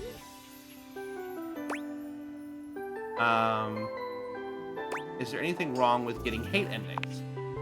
Hate endings still give you 5 specs points and continue the main story, so no, not really. You won't be locked out of very much, except for certain polyamorous relationships that might be difficult to untangle if you were looking for those ones specifically. Just speak with everyone honestly, from the heart. You don't have to literally get everyone to be your lover, seriously. Even though it makes me happy, there's no pressure at all. If anything, getting something to hate you certainly does mean you spend less time talking with them, which is always good if you genuinely don't like them. Any other questions about what you should be doing? When should I leave the house? You can leave the house at any time, but be forewarned. Doing that starts the end of your story. A point of no return. Unless, of course, you reload a save. Wink, wink. How do I know when I'm ready to leave the house, in your opinion? If you want the barest minimum of a good ending, I would shoot to get 100 specs points in any one attribute. Once you have that, you'll get some pretty good results. Any other questions about what you should be doing? Hold on, let me go back to this. Was there another one? Hate endings. You won't be locked out of just speak with everyone, even though it makes me. If anything, getting some. Any other questions about what you should be doing? Oh, this. Sorry, I had the wrong one. You can doing unless, of course, you reload a save. How do I get the best Wink, wink. endings? Well, I would recommend getting to know all the dateable objects. That will really help. Any other questions about what you should be doing? Anything else you wanted to know about features? How do collectibles work? Collectibles are delectable. Collectibles are the funny little images that appear as dateables talk to you. What are you curious about? What do they do? They help illustrate what's going on around you, sometimes for fun, sometimes because the dateable gave you an item, or sometimes just for dramatic effect. Think of them as little progress trinkets. You can take a closer look at them in the data deck sorted by character. Any other collectibles questions? Do I get anything for collecting all of them? Well, of course, there's an achievement. What are you thinking, man? But honestly, I don't care very much if you find them all. They're just there to give a little extra flavor to everything. I'm here to help you forge new relationships. But I love collecting things. I won't stop you. Any other collectibles questions? I'm good on collectibles. Anything else you wanted to know about features? How does specs work? Oh, sure, specs. Specs stands for smarts, poise, empathy, charm, and sass. These 5 qualities are measured on your personality using the specs menu. There's also a glossary button in the top right corner if you want more explanation on what each means. Anything else you'd like to know?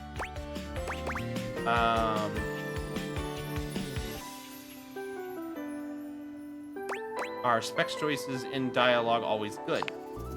They are. Or at the very least, you get something fun out of it. But don't worry, if you can't reach a certain specs dialogue choice, the worst thing that you could miss out on is a collectible. No love, friend, or hate endings are gated behind a specs check. That's great. That's good to know, actually. Any other specs questions? How do I know which dateable gives which specs points? Great question! Each dateable object gives out 1 specs attribute when a relationship has been attained. I call this alignment. You can check a datable's alignment by looking at the specs badge in their Datadex page. The badge corresponds to which stat is given. If you're looking to grow to a certain specs build, this will really help guide you towards who you should prioritize. Okay, Any neat. other specs questions? Do I get more specs? Anytime there's a first-time change in relationship between you and a dateable object, you will be rewarded with 5 specs points in 1 attribute. Think of it as you growing in experience dating a vast array of personalities, each with something to give you. But don't think you can just keep switching between relationship statuses on the same object over and over again to get a lot of points. Only the first time there's a change from neutral will there be any specs awarded. Any other specs questions? I'm good on specs. Anything else you wanted to know about features? Nothing here, actually. I'm good. Cool. What can I do for you in my main menu? Can we talk about you again? Oh, there's lots I can chat about. Me?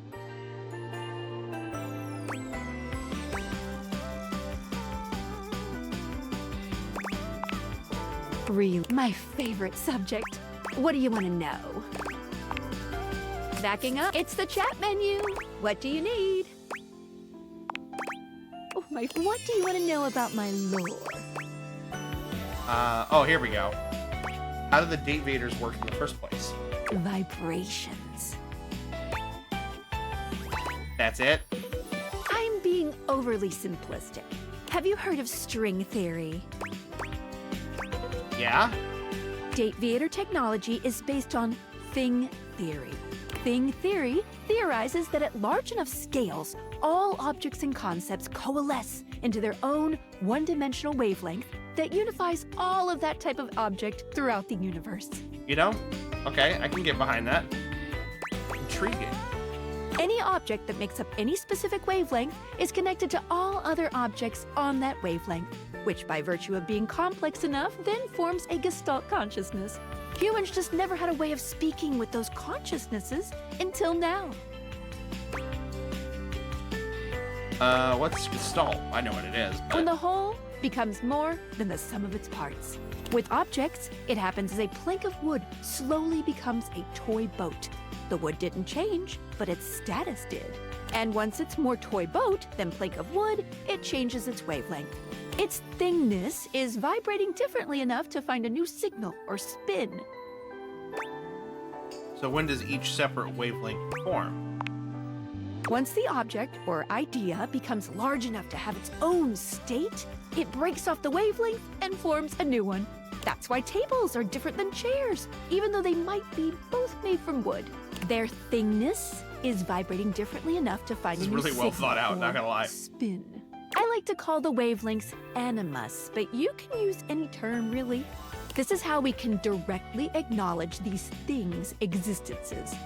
Date Vaders vibrate along each of these anima. That's why, when we awaken something, it wiggles a little. What did you think about that? I think it makes perfect sense. Yes. Listen, I'm glad you asked me about this. You see, my inner workings are based on some very specific tech that was created by one of Valdivian's founders. I'm gonna show you my insides. You ready? Whoa, okay. We're moving real quickly. Kind of into that. Oh. Cool? Skylar points to her own date theaters and invites you to look closely. You see there is a small space just between the lens and the earpiece. This is my suspension. It keeps these date theaters running. Is it a tiny little pair of hands with a cane? It's not doing great. Sorry to hear that. Thanks. It's a very special type of suspension. A suspension of disbelief.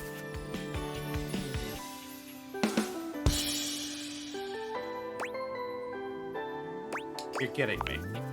I'm not. Basically, it works super hard to make everything in this little love experiment work.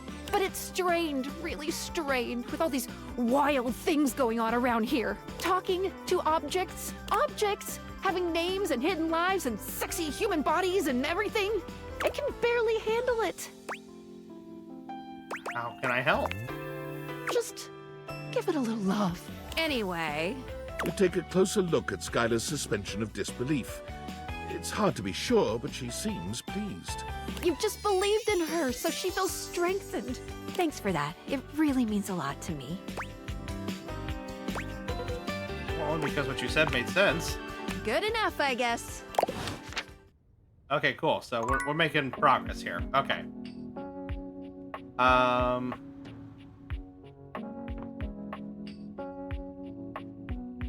guess.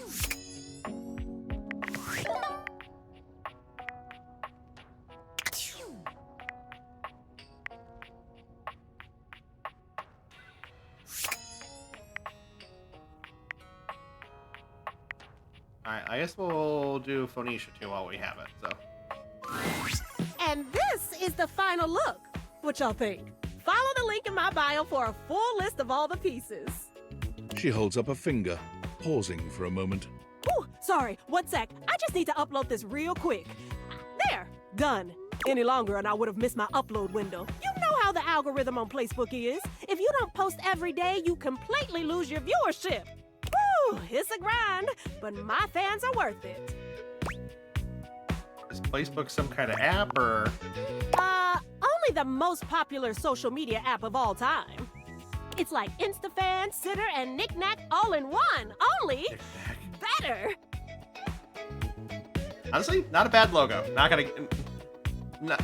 that bad, No, really. like literally. Facebook bought them all out and combined the best parts of them into the social media platform to end all social media platforms. But it's pretty exclusive, invite only, and I don't think humans are allowed.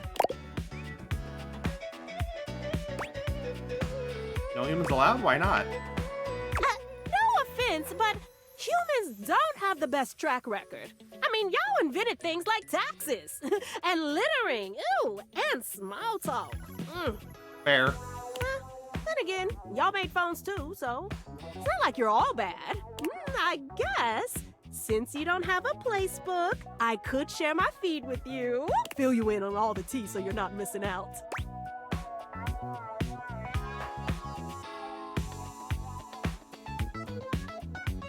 Sounds fun. Drama is my guilty pleasure. I do enjoy a good drama story, as long as I'm not involved.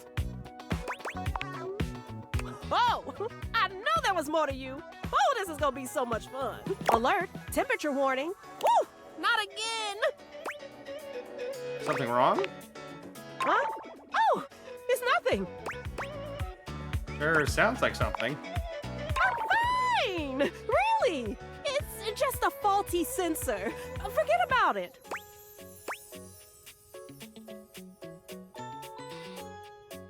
It looked like a temperature warning, and you do feel warm. Oh, huh? I do? Weird. I feel totally fine. It's probably just acting up because I did an extra hour on live. Yeah, that might do it. I just need a nice hard reset, and I'll be good to go. I'll catch up with you after. Try not to miss me too much. All right, that was cute. All right. We'll go talk to Chance tomorrow. We got one more.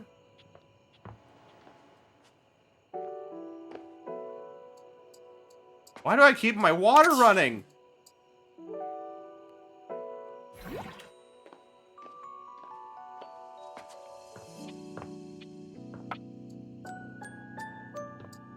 All right.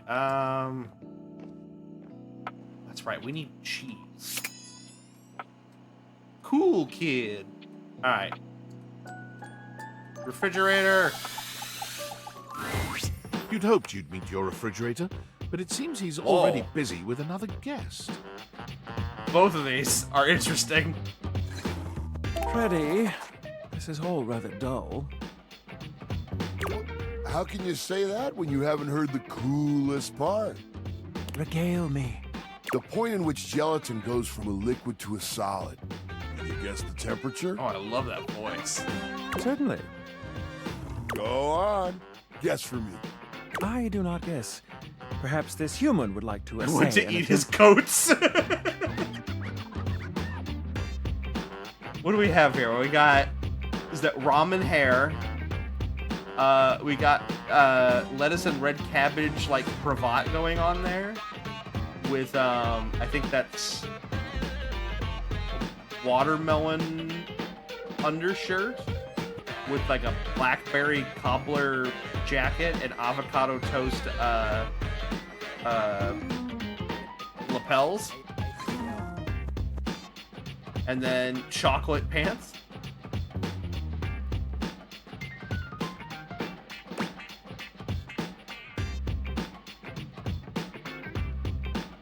Trick question: gelatin is always a soup. At freezing? Not that cold. It starts at 60 degrees Fahrenheit. Oh, look at the time. I must be on my way to a more interesting conversation. The notes are written in mustard. And there's cheese on the inside. I think it's a seared. Oh yeah, yeah, you might be right. I think it is ahi tuna. Now alone, the massive Yeti turns his attention to you. You want to speak to him, but it takes you a few moments to process what you're seeing. Yep, that is indeed a Yeti. Massive, furry, and decked out in his finest winter wear. It is a pretty sick jacket, not gonna lie. Huh. He ran like he didn't want to be here or something. To you, with the answers and the listening, that can only mean one thing. That thing is... With you standing in the kitchen, I'm no longer the coolest thing in here. Ha-ha! That was kind of sweet. That's me. I try to be sweeter than that chocolate bar you've been hiding from yourself inside the butter drawer for the past few weeks. Don't worry, I'll never tell. But really, to what does old Freddy here owe the pleasure of this visit? Freddy Yeti. Oh, did you make another order to Food Fetch? What did you get this time? Did you order sushi? Oh, I love it when you get those little rolls that you have the tiny bubbles on top. No, wait. You know what we haven't had in a while? Burritos. Ooh, I do love me a good burrito. But you might want to hold back on the beans because, well, you know why. Freddy, don't out me like this. You got it, Freddy. So what are you doing here now? Oh, don't tell me. Let me guess. Are you feeling fancy today? You look fancy, cool kid. I bet you were feeling fancy. I'm a cool kid? I got it. You ordered my favorite. That duck from the one place that I can never pronounce. I love duck. What else do you like? A burger? Chicken tenders? Empanadas? Oh, I love when you use Food Fetch. The possibilities are endless. As endless as they can be within a 10-mile radius. Plenty of food here, don't we? Oh, sure. We sure do. You sound so adult, cool kid. We have food at home. But I guess you do still have stuff left over from the last few Food Fetch orders. He's chill. He loves food. Oh, yeah. This is the hottest character in the whole game, and it's not even close. He's chill. He loves food. He's huge. He's hairy. I'm turning into kitchen as we speak. I do love his design. It's a great design. I wonder what I've got. You hungry? What can we get you? Oh, no, you got those you leftovers can't from do that Tie Me to the Moon place, the slice of cake from I Like Big Bunts, or the pizza from Pie on Life. Which will it be? You can't just come up to me and just flash me like that, my guy.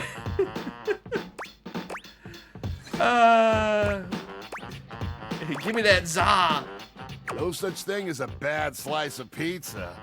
I will say I was judging you a little when I saw the pineapple. Oh no, that's not me. But I'll admit it smelled fantastic. AJ would love him, I fear. Yeah. No, the pineapple ain't me. Yeah, they made a mistake when I delivered. I hear you. That can happen. Hope you still gave him a good tip. Man, that pizza, the way that cheese was stretching, I get shivers just thinking about it. So good. Za is a way of life. I know you eat it cold sometimes, but I can make a suggestion on how to make it better. Oh, is it gonna be the air fryer technique? Sure, what you got? Slide that leftover slice on a pan inside the oven on low. Let that cheese get all gooey again. Then the pizza will be perfection. I'm down repugnant for this thing. Give me that pineapple. Next time you're feeling peckish, you know where to find me, cool kid. I'll be here waiting. Oh, I love him.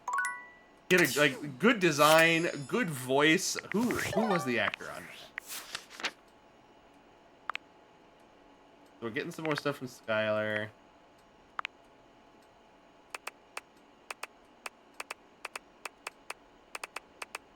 Freddy Yeti.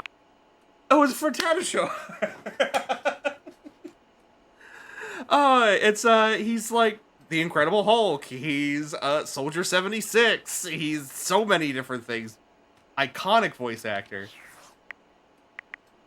All right, we gotta go talk to Zoe up in the attic. That's Soldier 76. It sure is.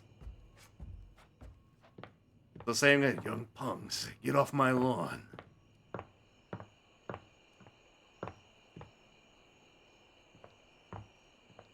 Yeah, Soldier 70. He's got such a good range on him. He's so good. He's just a sweet, wholesome man, too.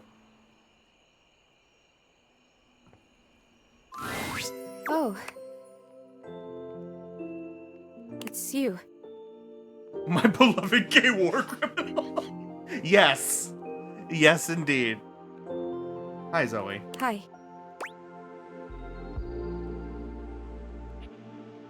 Yeah, I was worried about you. I'm afraid. I've been so curious about everything. I wanted to know. I wanted to feel it all the time, all at once.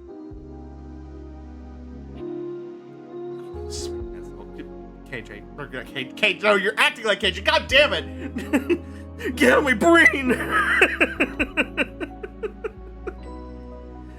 Whoopsie.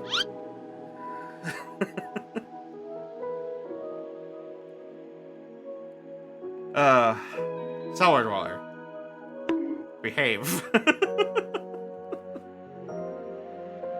I was so grateful to you when you found my necklace. I'm glad I could. Now I've run into this thing. It just feels like this huge, sticky brick wall in my mind. How did I die? What happened? Was it Rudy? This person that I thought was my friend? He was a loner, and I had friends, I guess, but he was just so much cooler than most of the people I knew. Now that I felt loneliness, real loneliness, I understand him more. It's a terrible feeling. I'm glad I could be his friend. I guess what I'm saying is I'm not sure I want to know. I'm afraid to know. Maybe he didn't do it. We don't know. I think I know now. I'll tell you what I remember. We were having a seance up here, like we'd done before. Candles and the symbols on the floor. He said we were trying to contact his father. He died when Rudy was just a kid. We were usually trying to contact Rudy's father. We tried for like a year. And he was just getting so frustrated. He kept telling me to try harder. At first, it was encouraging, but then he just kept getting more frustrated because it wasn't working.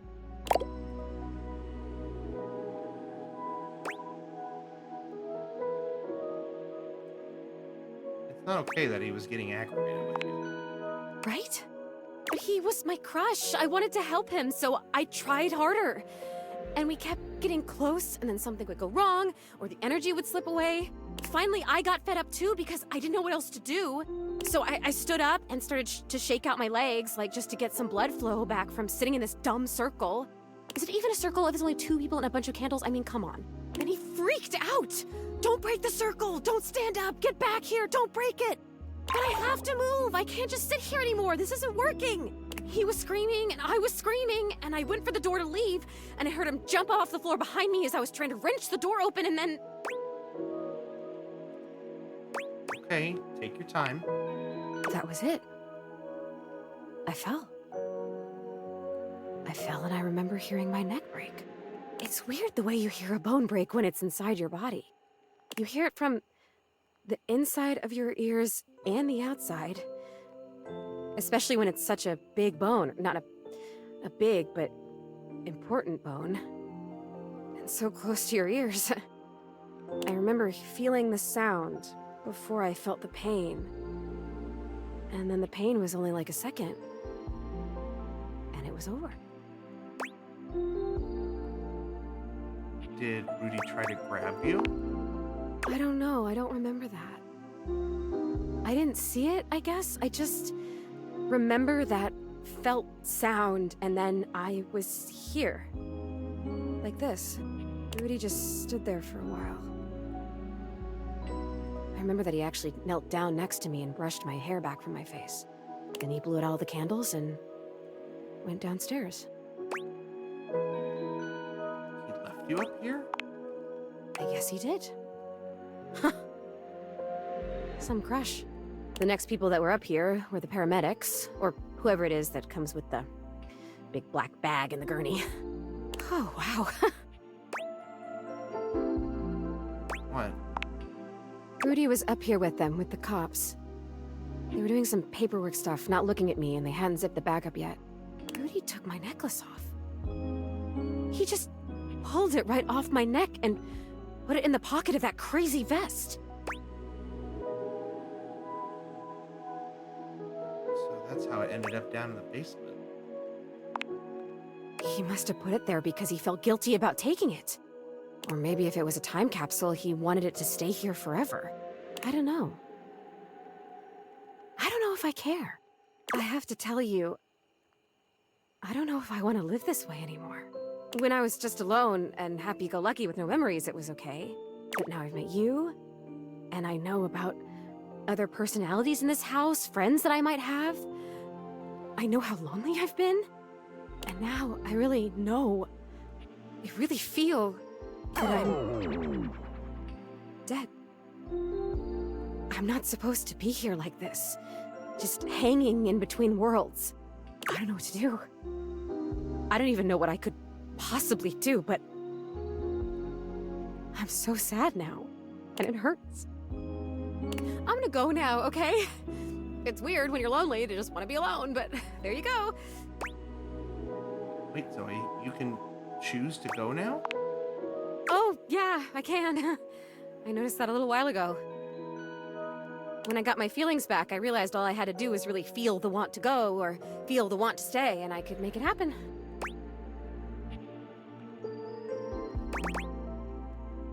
Thanks for letting me know. Welcome. Maybe I'll see you again. I have to try and figure out what to do with my life. Well, my death. With whatever it is. See you around. Oh, poor baby. Alright. Let's see here. Let's do one more round, and then we'll hop off here, and we'll start doing some stuff with the tier list. How's that sound?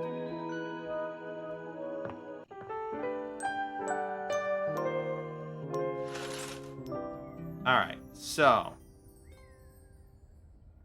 first I'm gonna talk to Lux again. We'll use this one. And then we'll go talk to Chance, and then we'll play it from there.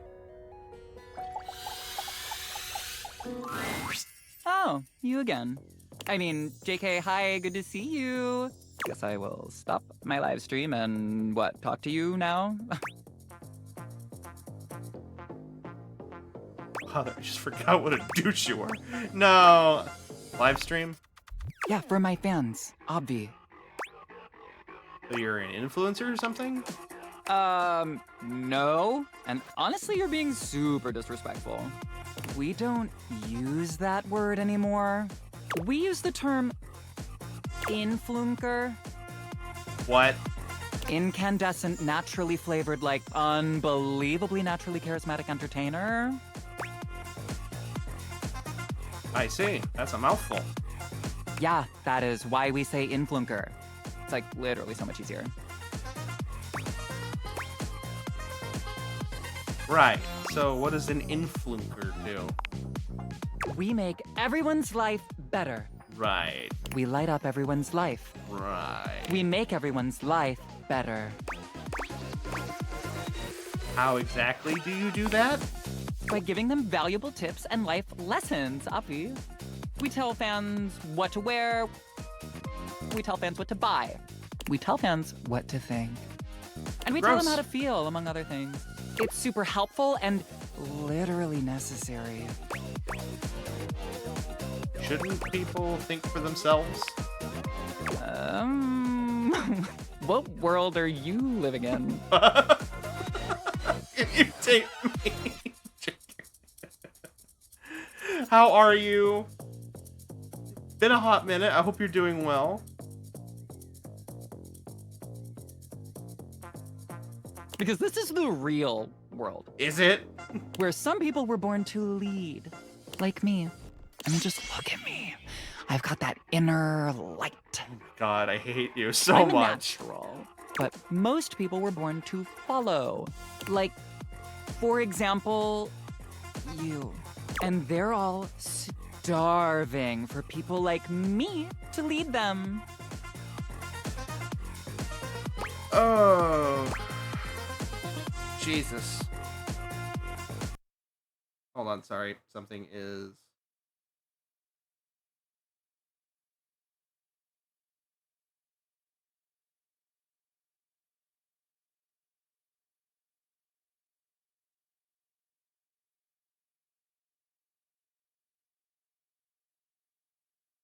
It's flashing at me, and I don't know what it is.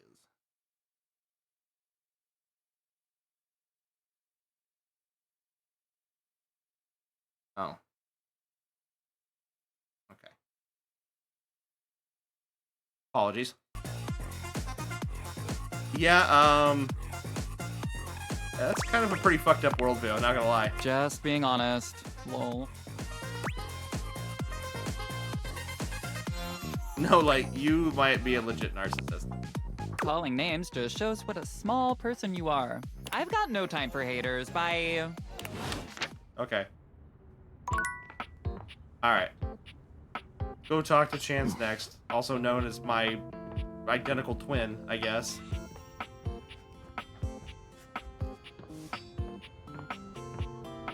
Alright, here we go.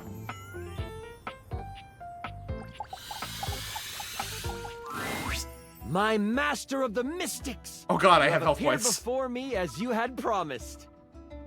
You can really turn the lights on. But the only thing he's doing right now is being a dim bulb to me.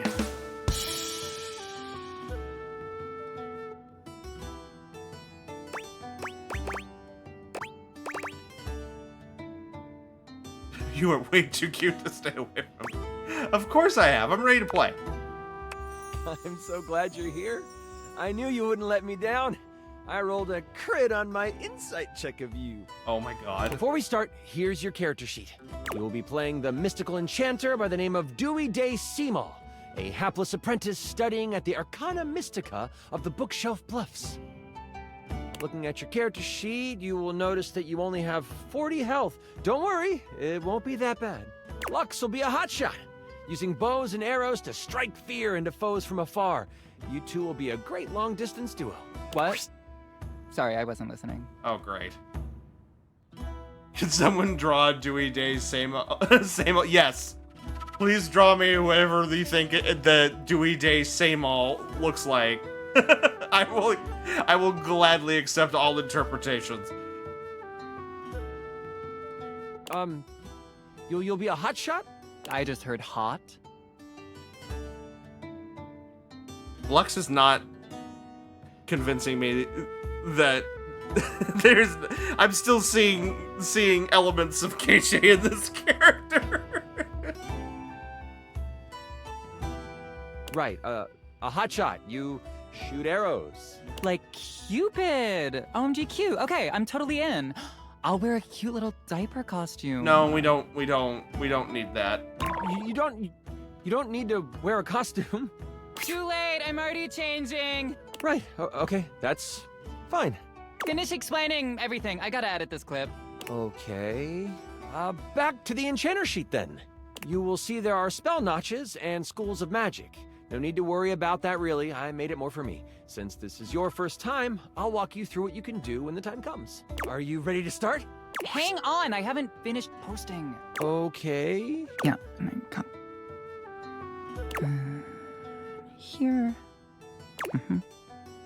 Lux? Do you like this filter or this one? We're going to start.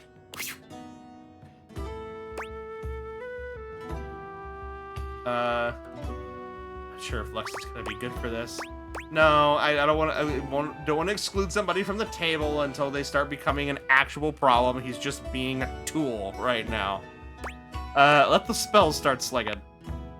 It's gonna be great. We start our adventure in the study of your mentor, High Enchanter Melville. She is an annoyingly proficient enchanter, and you are lucky to study under her. Only Enchanter Melville is also a hoarder. If you ever needed a magical trinket or a mystical doodad, Melville most likely has it. And after 2 years in their care, you are still relegated to dusting these relics while Melville gives lectures to the spine of enchanters. Except for me, I'm famous. Sure. OMG, I love this game already. Continue. What is the spine of enchanters? The Spine is a group of enchanters that govern the magical world. Melville is one of the foremost researchers and often presents new discoveries to the Spine. Every time I hear their voice, I'm reminded how much I hate Lux, but I love to hate them. That's the sign of a well-written character, right? And I'm right there with you. It's like, oh my god, this character has immediately gotten on my nerves, but I want to know more about them. You've been doing some magical research on the side, but you have needed some equipment that Melville has to actually get it done. With Melville in conclave for at least another 3 hours with the Spine, you choose now as the time. You go over to your sack of possessing, an item Melville knows you shouldn't have, but allows, and you pull out your latest experiment. You found a lamp. Only it doesn't seem to do much. At least, not yet. Also, slightly living low-key bucket list thing of playing, a one-shot with Matthew Mercer. Probably never happened in real life, but this is a close second. You mean a magical lamp? You sure hope it is. I found the lamp because light and lamps and glowing. But yeah, I'll let you have it, so you're welcome. Anyway. Please, Lux. You've tried rubbing it, but nothing works. But surely, there is something here that will awaken whatever is inside. Looking around this cluttered study, your eyes fall on a few things that might help you. There is an arcane amplifier that you've seen used a few times. There is the Cosmos Collector that can call on the stars to make things work. And there is the Mystic Manipulator, used to alter the very fabric of an item's makeup. Which do you use? I think I gotta go for the Cosmo Collector. The stars are your best bet.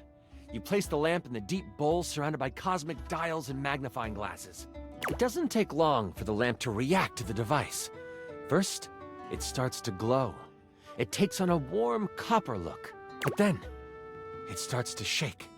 Slightly at first, but then, boom! An explosion of magic rips the device apart, and white smoke consumes you. Some of the glass catches in your skin, and you take 5 damage. I roll to avoid the damage. What does a 1 mean?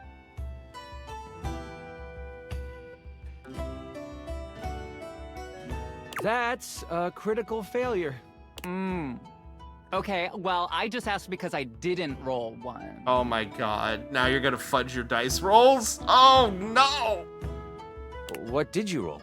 The number that avoids damage to my freshly applied makeup.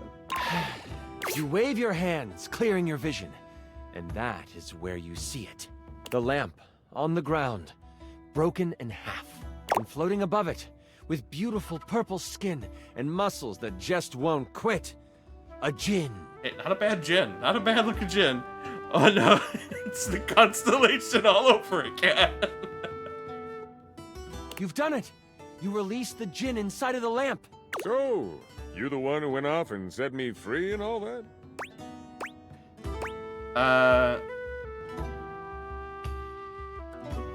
Can thank me with my wishes. The djinn looks at you and cocks out a hip. This one has attitude.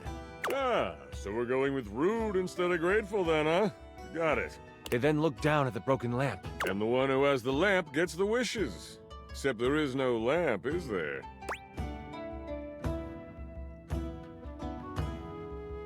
Can't you be nice and just give me wishes anyway? I'm good. Thanks for the jailbreak. And with a whirl, the djinn flies out the window and towards the woods. You realize that this is bad. Yeah. Oh my god, can I just say that this is like terrible writing? What the fuck, Lux? Like whoever wrote this did like a terrible job. No offense. Oh my god. You do know I wrote this one shot, right? Wait, really? Oh, wow. Okay, yeah, and I was totally joking.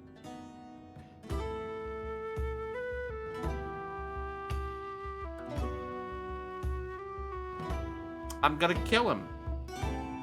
Because it's so creative and original. Do you mind? Wow, relax. I am just trying to give you a compliment. Moving on.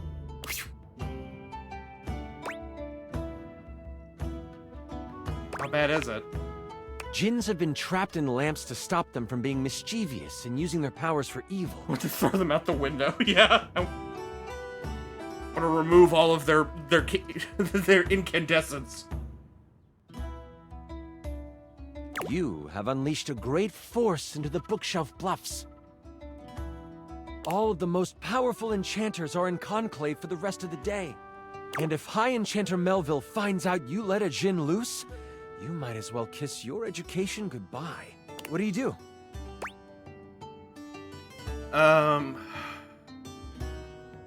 Melvin can't find out. Time to clean up my mess, then catch the Jinn. Using a quick spell to sweep up all the glass and metal, you quickly tidy the study before rushing off to prepare to catch a Jinn. In your dorm, your sack of possessing over your shoulder, you start to think about what you might need. But you don't have a ton of time. Your battle wand, of course. You also grab your Tome of Terrible Creatures. Flipping through it, you make sure you find the chapter on Jinns. One paragraph stands out to you. It's about metal and the way Jinn react to it. It's something to come back to. Oh, don't forget your ringing rock. Someone might call you. You know you can't hesitate for too much longer, so you decide to grab one more thing. Do you want the large red mystery potion? Or there is a box with runes sketched into it. It looks like your roommate's, but it also looks powerful. Maybe this will help? Which do you take? Oh, give me that box! You grab the box and shove it inside your sack of possessing. You have no time to figure out what it is right now. You quickly head out of the door and toward the woods. You get to the edge of the woods and it isn't hard to figure out where the Jinn went. A path of trees has been bowled over. The funny thing is, the path seems to be heading toward a very specific location. It is headed for the hut of the groundskeeper, Moise. Moise is a bumbling old fool, but has a good heart. If anything happened to them... Oh no, not Moise! You race through the woods toward Moi's cabin. Right on the edge of where Moi's cabin would be, you see Moise. They are tied to a tree, but they are resisting. A tiny gnome, Moise has always been kind to you. They snuck the bird you needed for your experiment, and they may have helped you destroy evidence of the enchantment before. I set up dropshipping in the store. No, leveraging my brand.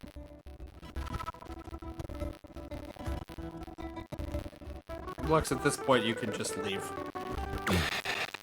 And because of my incredible popularity, I offer him a 98.2% distribution split. Anyways, I call it Zodiac Herbs for astrological abundance. And we make a ton of money.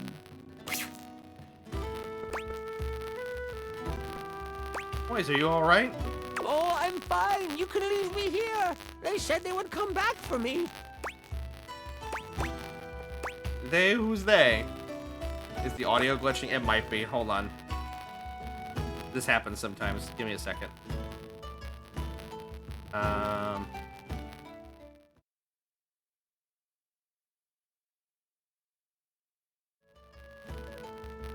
Alright, how about now? Is that better?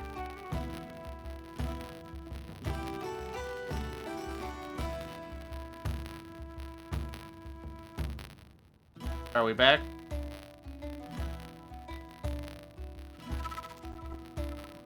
Have to hear the dialogue? Okay, one second. The tools are following the instruction of the Jinn that came through here. Oh, I hope you didn't have anything to do with that. I admit that it was my fault. Hang on, wait, nobody would ever actually do that. Oh god, you're becoming the worst of that guy. Oh god. Let me know if the audio is still acting weird. That is, like, totally unbelievable. Oh, well, that isn't good. Don't worry, I won't tell anyone. The Jinn might destroy us before we even get the chance. All I know is that the tools need my shed so they can build a throne for the Jinn. They might be able to lead you to the Jinn. What do you want to do? Still buzzy, but less buzzy. Yeah, sometimes it happens with the audio encoding. It's just not really a whole lot I can do, short of like turning the whole thing off. But we're gonna be wrapping up here soon and going to the tier list anyway. If I'm stealthy, maybe I can follow them back. You decide to stealth your way out of this one. As the tools begin to head off down a path, wood and various building materials in hand, you follow them from a distance. Every now and then, you have to stop because the trowel looks like it's looking for you. But you keep going, following them for a few minutes. Eventually, they stop. All right, time for our break. We've been working for an hour, so we're taking 10. The tools all put down what they are carrying and they begin to talk. You listen closely. So, Rick, you doing all right? This work has out of your general wheelhouse. Oh, thanks for asking, Spade. I'm hanging in there. Trowel can really push a person, though. Oh, I know. Try being their cousin. Crazy thing is, I should have stayed in the glade with the gin. Did you see all those leaves? They were everywhere. And I'm the perfect tool for the job. But no, lift this board, Rick. Put it there, Rick. The spade puts its tiny hand on the rake's arm. When we get to the glade, you want me to say something? Nah, thanks though. The gin seems like a fair guy. I'll talk to him, see what he can do. The trowel walks over to the rake and the spade. We're gonna head back to the shed after our break. Gotta pull some nails for Hammer. You've heard all you need to, and you head toward the glade. That's it? We find out where to go by listening? Yeah. Don't be surprised if you lose subs over this writing. What subs? What are you even talking about? As you make your way toward the glade, your magical senses start to tingle. You see a few pebbles floating in midair. They float up and down, glowing a soft blue. From your education, you know this to be a ley line. It is one of many that converge around the school. You think this is why the Jinn went this way, to amass more power along the ley line. But there might be more to it than that. Still, time is of the essence. You could steam forward toward the Jinn, or stop and do some quick research from your book. Yeah, knowledge is power. Books are like sexy boob covers. I use them when I want to look like a librarian. Thanks, Lux. You take a moment to sit down and crack open the book you brought with you. Flipping to the back of the book to find a ley line in the index, you quickly find your page.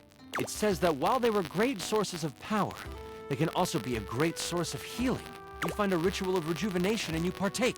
You have gained an additional 15 health. What do I get? Can I have some additional likes? I feel like my ritual of foot picks should give me something, right? Oh my sweet lord.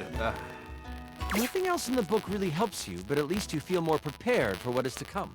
With your sack on your shoulder and your wand at the ready, you venture toward the glade. You travel for another 10 to 15 minutes. It is then you see it. A glade surrounded by trees and, in the middle of it, the Jinn. He is feeding off of a ley line. Behind him is a half-constructed throne. As you contemplate what to do, you hear a magical tone. You search for where it is coming from. Oh, your ringing rock. Oh, I get it. The rock is like a phone. And after you're done with it, let me have it for a bit. Then we'll be able to get some real powers. You quickly search your sack for the ringing rock and answer it in hushed tones. Lux is just like that mosquito that keeps buzzing around you while you're sitting outside at night drinking some lemonade with some s'mores cooking. Yeah, just not preventing you from having fun, but just enough to irritate and bother you and kind of, you know, make the night just that little bit less enjoyable. Hello, who is this? Oh, there you are. Where are you right now? That voice is one you would never forget. High Enchanter Melville is on the other end. I've come looking for you. I need you to help me in the lecture hall. We made a bit of a mess. You weren't in the study, so I figured you are done with your chores. I'm almost done. Why does it sound like you are outside? Is that a ley line I hear? Hear that? You know that Melville isn't the biggest fan of lying. You have a choice to make. I'd love to write a D&D series and have a character like Lux in it who at the end is less than like...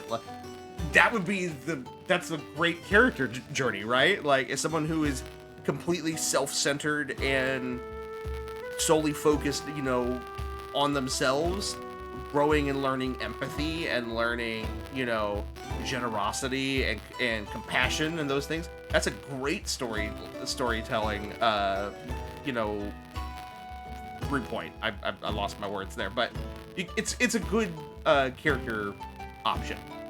I do like that. Like, I do like this character design for Lux. I don't think it's bad. It is irritating, but it's intentionally so. And because it's working, I like it, because it's not just like, oh, this character is bad. It's like, oh, this character is not a good person, and I want to know why. I want to know more. Do you come clean?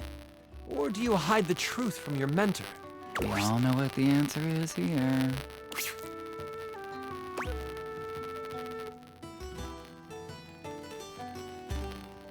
Oh boy. No, this is a little bit bigger than us. I think I might have unleashed an evil Jin onto the school. What? I just want to go on the record saying that I had nothing to do with this. The ringing rocket's so hot you can barely hold it. And let me guess, you're off trying to capture it on your own, aren't you? You hear her signature mumbles along with some choice words rolled in there. All right. Listen closely. You need to bind this stupid thing. If you do exactly as I say, you should be fine. Mess it up, and you will be blown to bits. Got it? You listen closely, taking every action to memory, and even repeating it back to Melville. First, circle the area with soil from where you stand. Then, begin an ice spell, only touch it to the ground. Lastly, recite the haiku of holding. You should know it from class. I'm on my way to you, but you must do this first. Hold tight. I'll be there soon. And don't expect to get off easy. The ringing rock disconnects. She hung up on you. None of that matters now. You have to complete exactly what she says. You start to follow the steps set out by Melville. The first thing you do is... I saw this trending. It's a circle of salt or something? Circle the area with soil. You grab a pile of soil in your hand and, staying tucked in the trees, complete your circle. The next step was to start what kind of spell? Fire! It's Leo season, and that is a fire sign. Oh my god, Lux, shut up. Ice spell. The bitter cold pulses through your finger. You touch the dirt and hear it snap together. Now, the last step. What did you need to recite? This is a weird, hard magic system. I don't like it. Do you, chat? There is no chat! A haiku of holding. It comes to you quickly. It's short and sweet. You hear the spell complete, and you see a dome of magical energy surround the Jinn. You hear rustling of leaves behind you. Melville quickly comes by your side. The ringing rock has tracking now? Ooh, that's good for location tags. That's not the point. Can I continue now? Yes. She gives you a smirk and a nod. I see you tamed the thing. The Jinn puffs up. Psh, no one can tame me. Melville gets a very serious look on her face. We'll see about that. Stepping toward the Jinn, Melville holds something in her hand. It's a lamp. Not just any lamp. One covered in runes and etchings. You have a choice, dear Jin. Enter the lamp and be trapped for all eternity. Or join me.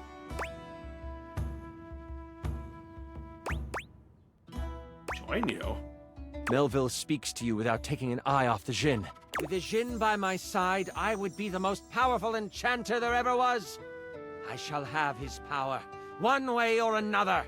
The lamp starts to glow, and the Jinn begins to be sucked into the lamp. Make your choice, Jinn, she cackles. Make it now! The Jinn, with a panicked look on his face, shouts, I'll aid you! My power is yours! Whoosh!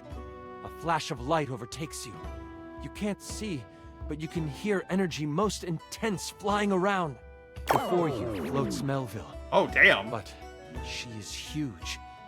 The Jinn has fused with her, and she lets out an evil laugh. Before I go on, I should tell you, this is the part where I would, like, monologue as Melville. Is it cool if I do that? Yeah, totally. I'm gonna monologue too. Oh, for heaven's sakes, Lux! Do it in another room at least. Fine.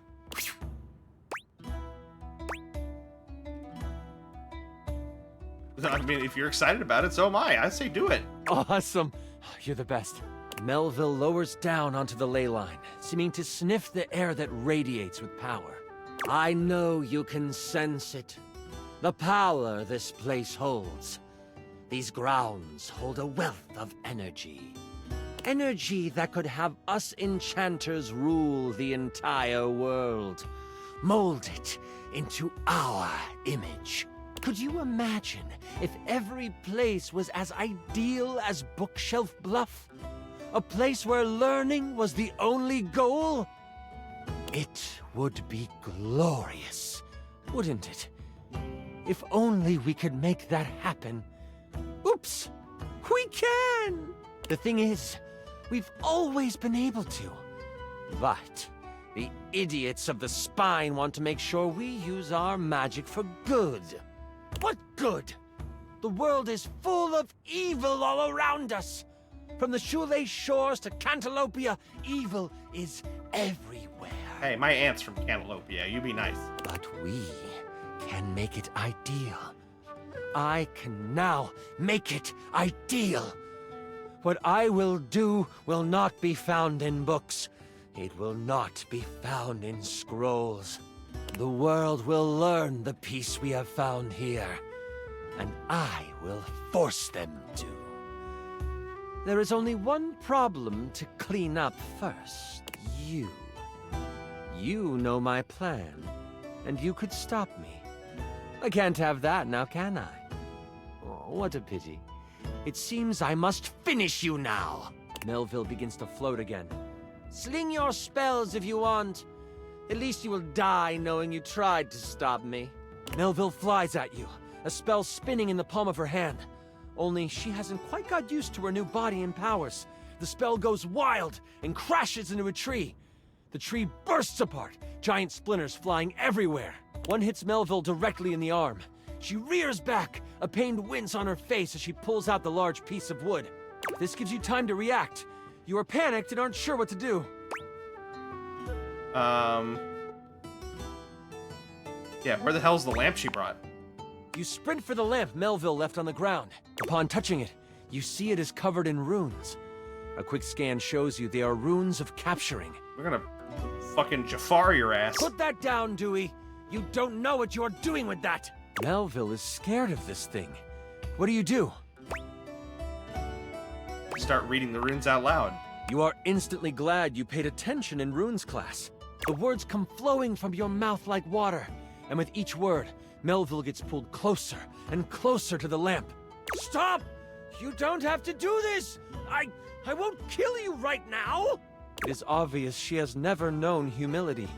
As she gets pulled in toward the lamp, you hear a voice next to you. Well, ain't that something?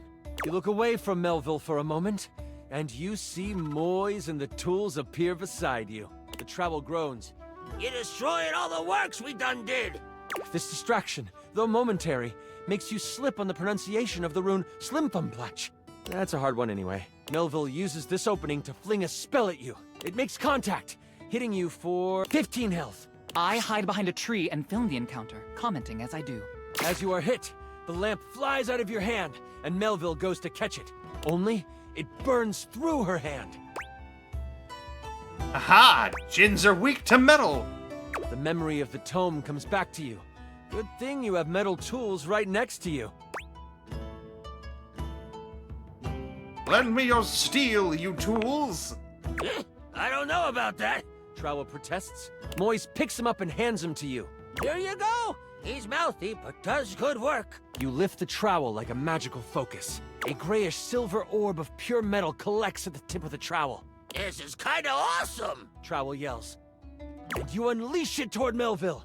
It rips through her, leaving behind a ring of smoke where it made contact. You've never done metal magic before, so you aren't sure how to summon it quickly. This leaves enough room for Melville to counterattack. With a flash of blue energy, she hits you with an arcane lance. She is still reeling from your hit, so it only hits for 5 damage. You stagger back, pushing through the pain. You lift your eyes toward Melville, and you see the other This is a really good one-shot. Lux, are you going to help?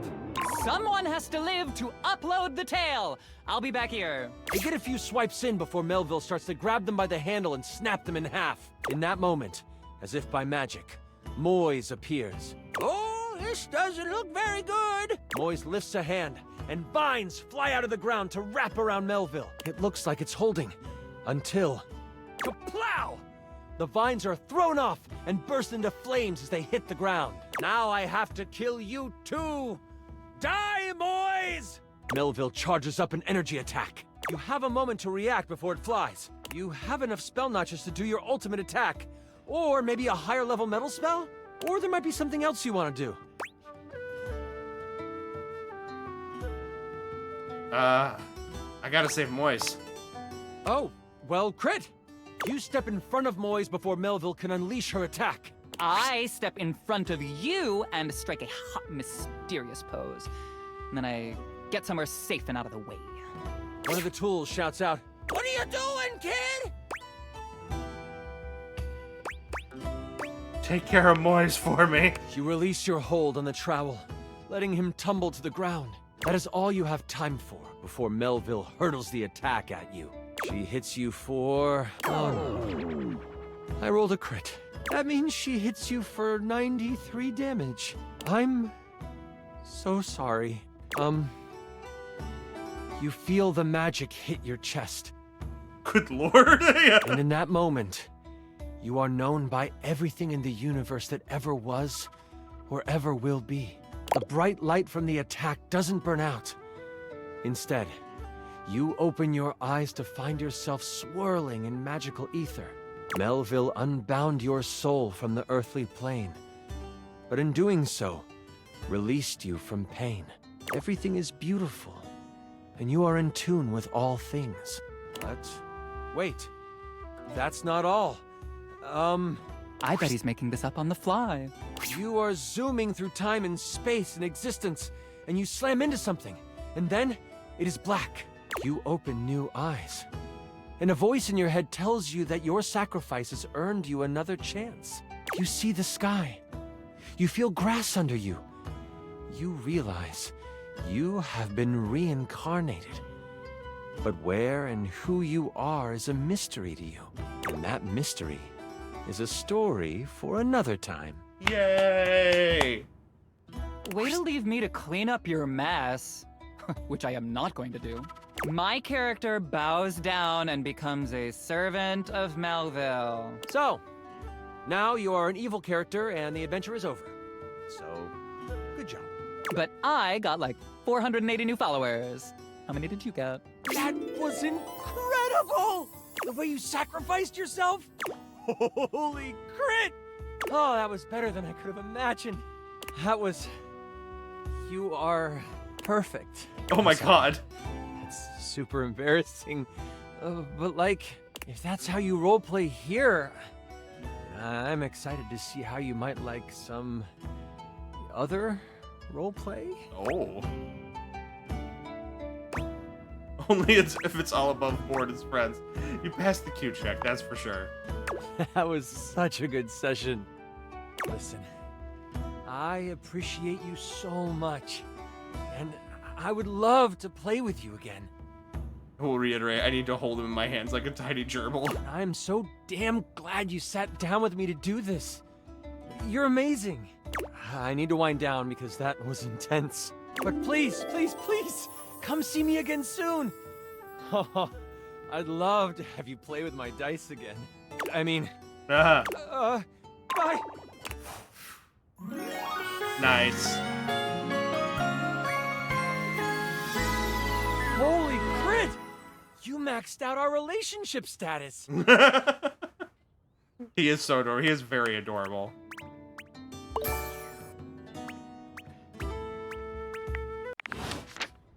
Alright, that was fun. Alright, what next? Well, you know what? We haven't done the bookshelf yet. Love me some books. The distinct scent of books, that slight hint of vanilla and mystery, fills your nose. And while it's not at all unwelcome, it is strange to smell it when you're not actually paging through any of your books. It only takes you a few moments to track down the source of the smell. Vin Diesel? What appears to be the spirit of literature hovers a few feet away from you, nose in a book. When he sees you, he nearly drops the book he's holding, rewarding you with a glare. Ah! Oh, for God's sake, you cannot sneak up on me like that when I'm reading. You have no way of knowing what world I've been in. I might mistake you for a zombie or an ill-mannered country gentleman, and, well, I might have to act accordingly, you see. That would be bad? Yes, probably. I suppose that would depend, wouldn't it? My name is Lyric. Oh, it's Lyric. Okay.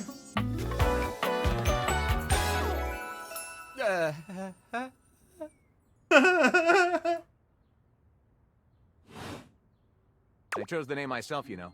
I was originally written as Lionel. Can you imagine? Lionel. Yes, no, maybe so. I am the embodiment of all literature, an indisputable master of the written word. I have read positively everything. I am voracious with books, poetry, magazine articles, any genre, any length, any style. I love it all. I know you were curious about all that, so I figured I'd offer it right up front.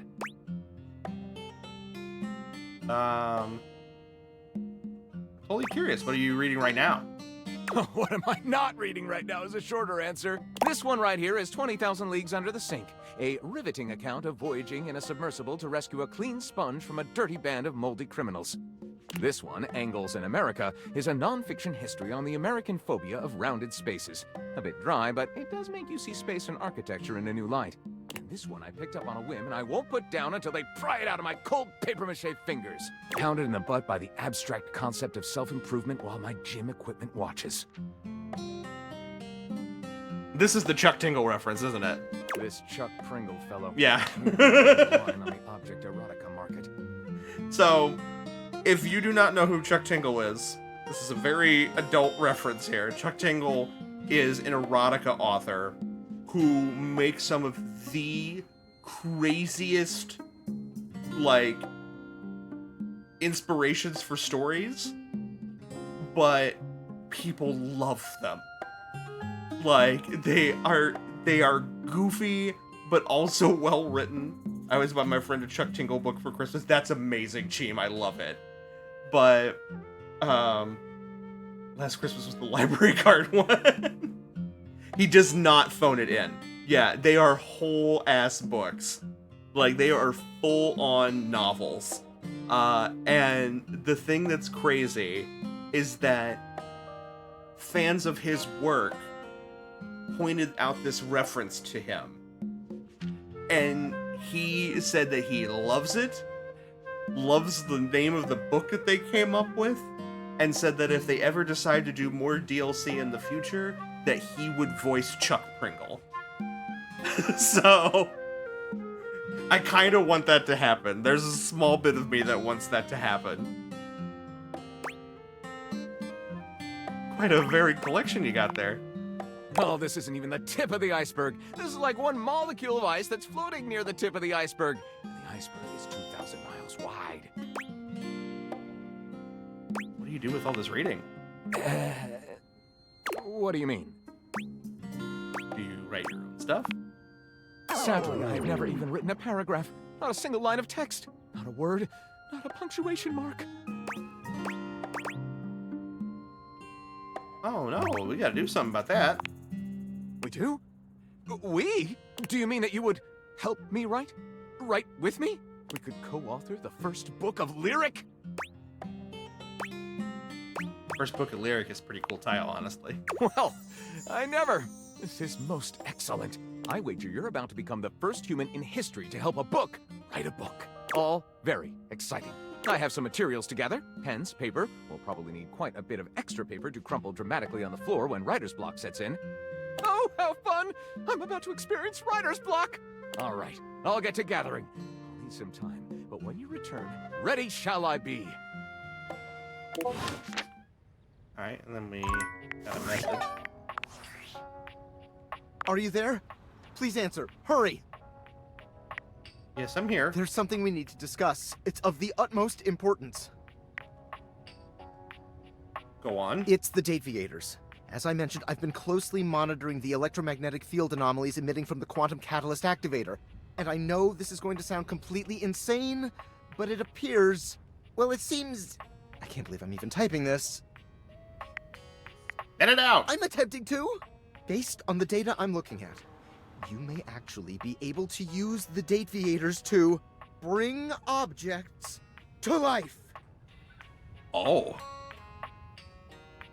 Isn't that what I've been doing? No, you're not listening! I don't mean to engage with an object's sentience during intended usage. That's what the Dateviators were created to do, and they've been working perfectly. I mean to 100% literally transform objects into living, breathing humans. Goodness, tell me more. We have absolutely no idea the ethical implications of turning objects into people.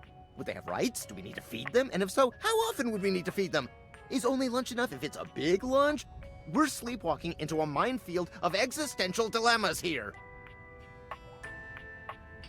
Good point. Not to mention, I didn't even program the Dateviators with that functionality. Maybe the government augmented my original schematics with secret military tech, but I'd have to do more tests to be sure. What kind of test? I'm sorry, but we'll have to pick this up later. I'm not under any sort of duress or anything, but I had a huge enchilada for lunch and I'm exhausted. I'll reach out again when I'm able. Okay. So, who was Lyric? Oh, there's Lux. Alright. Where are you, Lyric? Oh, that's Ray Chase. Okay. There's a lot of stuff. I think he's currently the English voice actor for Roy from Fire Emblem, I think. Don't quote me on that, but I'm pretty sure. Alright, oh, right, we need to get cheese. Give me cheese, Yeti. Time for a snack. Hey, Freddy, just looking for some cheese. Looking for some cheese is the kind of talk for someone on a quest. This ain't a snack, huh? No, it's for Von Trapp. Wow. Haven't heard that name in a long time. Well, I got a block of cheddar with your name on it. Or, well, his name. Anyway, hope it does the trick. Freddy hands you a small block of cheese. Excellent, thanks. No problem. See you later, cool kid. Alright. And this was in this door. Yes. Alright. I think this is going to be the perfect way to end this end this session with the game before we go and do a few rounds of the tier list. Oh, Vaughn. Vaughn sniffs once, twice, 3 times.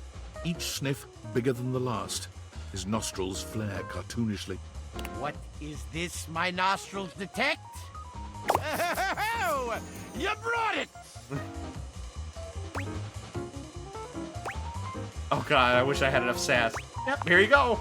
Vaughn takes the cheese from you, bringing it in close and inhaling its scent in a manner so obscene, you're forced to look away. Oh yeah, oh yeah! This is the good stuff, I can tell. Aha! Oh, I'm gonna be covered in rats in no time! Jesus. I only worship Jesus, and even he can't save them rodents now. Ain't no higher power in the crawl space.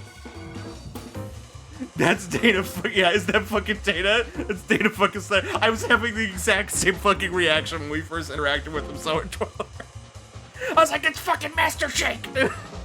Just darkness and Bodhi, I guess, but mostly darkness.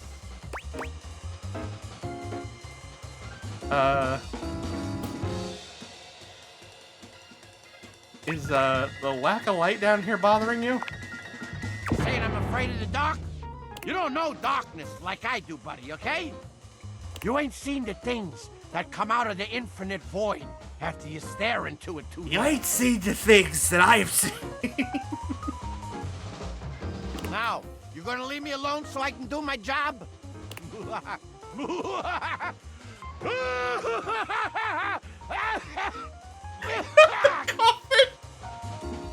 God damn, it's dusty.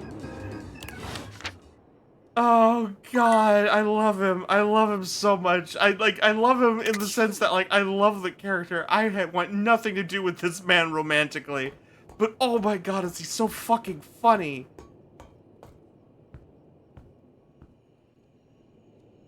Oh, it's so funny. All right, him so badly. You can keep him. I'll just sit there and laugh at how hilarious the interactions are. All right, we gotta go talk to Zoe, and then we'll wrap up here. He's repugnant. I want him to be my roommate. Hi, honey. Hey, Zoe. Which my taste ranges from twisted carpet trapman. Well, this one's a little on the nose, don't you think? Zoe, are you there? Hey, if you can hear me, let me know. Hey, yeah, I can hear you. Sorry about the other day. I was just so sad. It is good to see you, though. And I'm feeling a little better. There was the cutest bird in the windowsill this morning. Have you ever realized that the way birds poop is just totally insane? Like, it's just random. They poop whenever, wherever, all the time. Can you imagine going through life like that? I mean, I don't have to worry about pooping because I'm a ghost and I don't have bowels and I don't eat, but like, what if it was you? That would be so crazy. You just walk around like leaking. Ugh, gross. Don't like that. Birds are so weird. That is a totally solid point. From someone not solid at all. I have an idea. About what? I've been thinking about where I should go next. Should I find out what my next adventure is, like actually die? Or should I try to come back to a life of sorts and be a real being in the house with guys like the time capsule? And you and your magic glasses. I would love to have you here. Oh my God, thank you! Look, here's my idea. We never closed the seance circle. I stood up, and he stood up, and then I fell, and I died, but the energy was still all open and swirly. So maybe it's still open. Maybe if we can complete it, I'd stop being stuck in between worlds like this. Stuck in this room, stuck in the freaking 80s, for God's sake.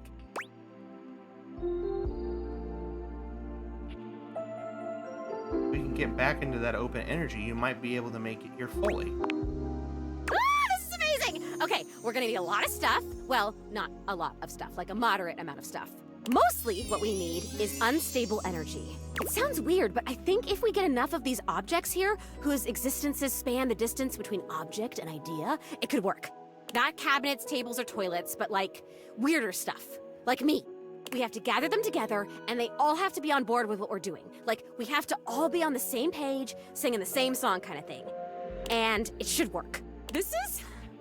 Oh my God, I think I'm gonna die. Like, die again, like metaphorically from excitement. Do you know enough of the others here to do that? Honestly, 3 or 4 might be enough. I don't know why the hell Rudy thought he could contact his dead father with just me.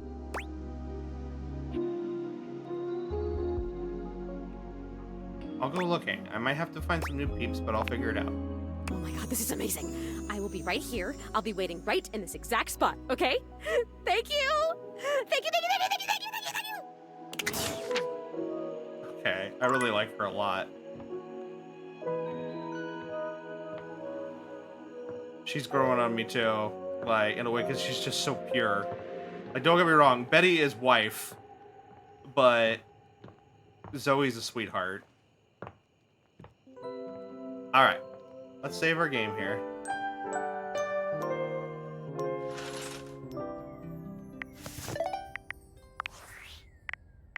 Alright. Over right there. Okay, and let me swap you back over to my face here for a moment. Alright, that took a little longer than I anticipated, but we'll still do a few before, we'll still do a few off the tier list before we wrap up for the night. Let me just get everything set up here for that.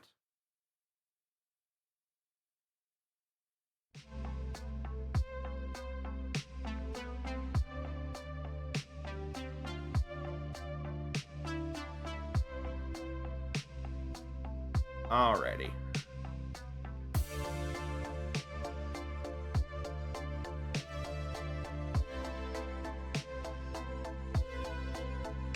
Alrighty, here we go, guys. So, we'll do like, I'm thinking like maybe 5 or 10. I think that'll wrap us up here good for tonight. Alright, let's just jump right into it.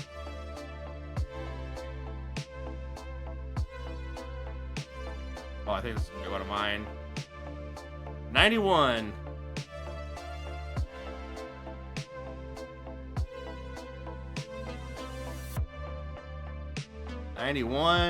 Oh, yep, this is one of mine. And surprisingly surprised that somebody didn't put it in themselves, but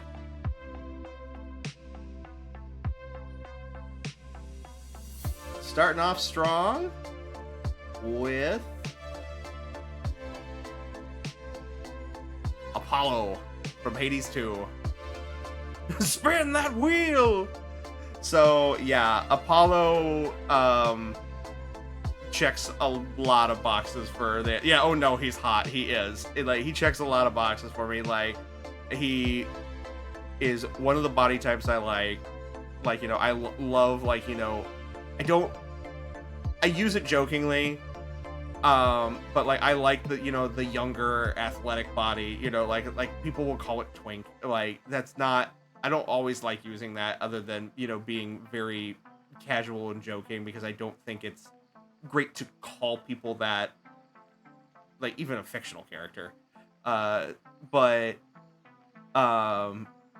he very much, you know, has that sort of body type. He's very, you know, that sort of like gymnast's body kind of feel to him, but he also is just, you know, very playful and clever, and he's even, you know, it feels like when he's talking with Malenaway that, like, he's both simultaneously being friendly but also trying to put a few moves on her.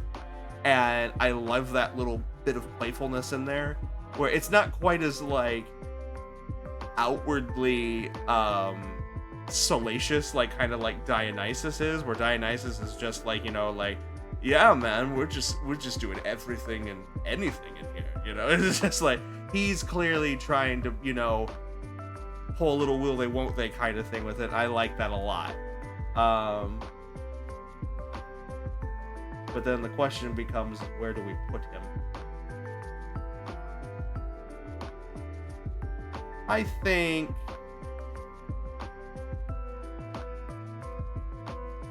I'd put him in Soda tier. He's fun. Like, he's like, definitely, you know, wouldn't pass up the opportunity to indulge, but I don't think he quite gets up there with some of the other ones. I don't feel as strongly as I say for, like, Howl or Nightcrawler or Garrus or any of these other characters that we have in these upper tiers. So, but, like, he's definitely up there, though. All right, next one.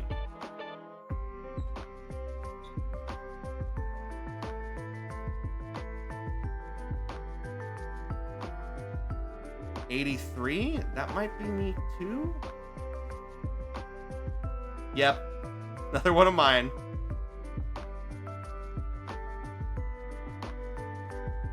Alright. Just gonna be oops all Justin tonight, I guess. Alright, next one up on the docket. Again, this is another show that I'm surprised didn't get any entries.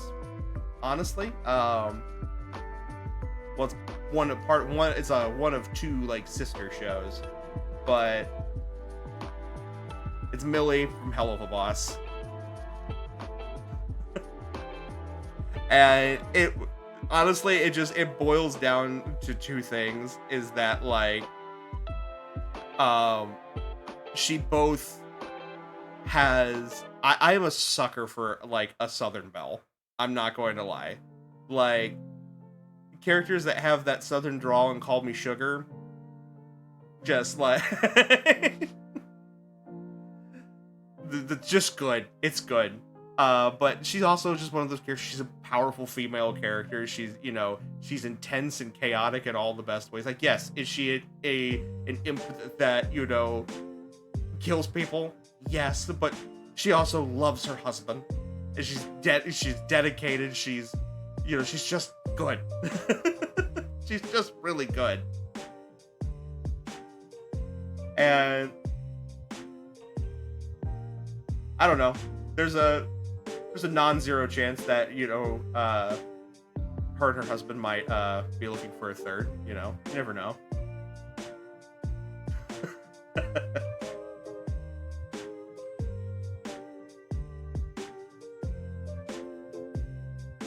And I think with her, I think she goes up to tasty cocktail tier. Again, not quite into fine wine for me, but she's definitely up there.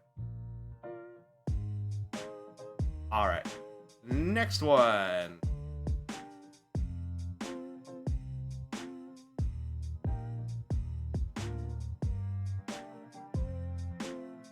This is another one of mine. 82.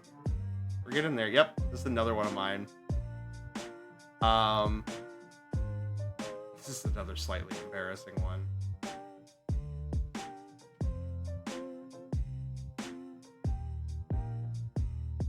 All right. Next one up.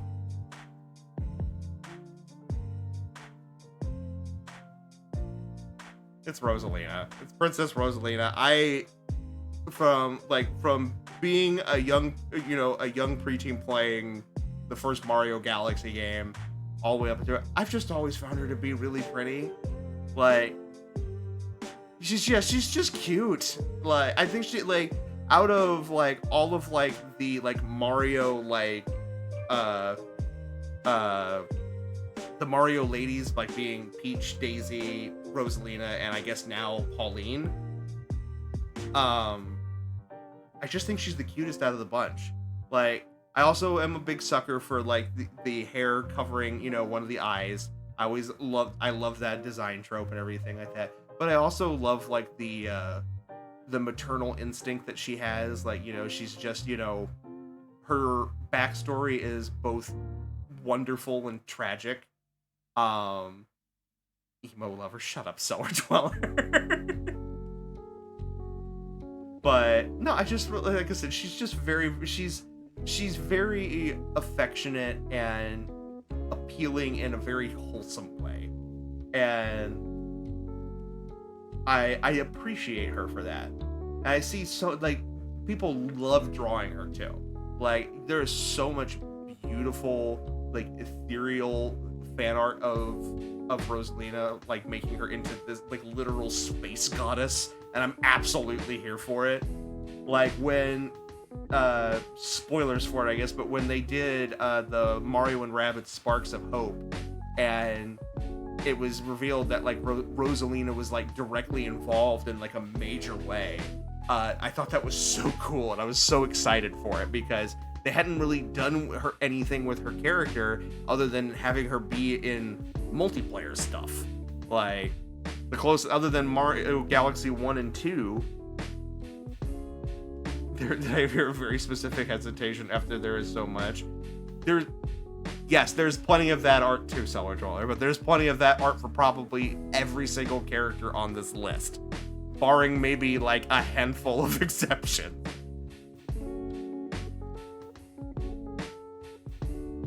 But where do we put her? That's the question.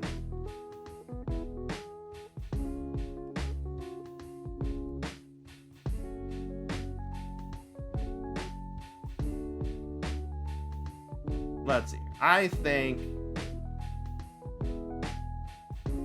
like I said, I enjoy her very much. Like, she is definitely also like a comfort character for me in a way, just because I love how much, like I said, how much just sweet, wholesome stuff you can make. Like, yes, you can find spicy stuff of her too if you want, but there's so much of her, of art of her, like being affectionate with the Lumas, or, you know, helping out, like, you know, like the other Mario characters and stuff like that, and just being this kind of motherly figure.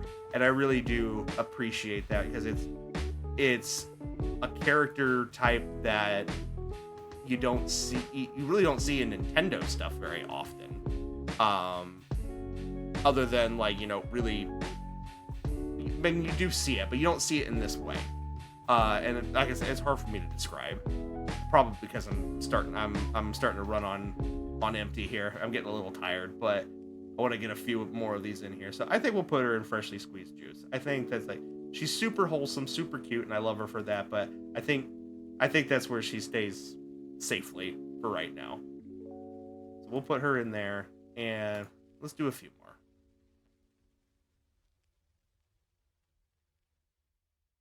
Oh, we're gonna get away from some of mine. Cool. Number 17.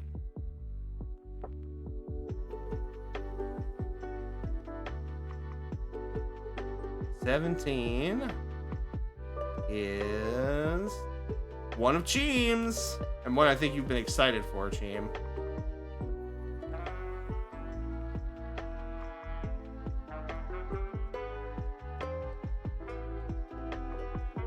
So next up on the docket,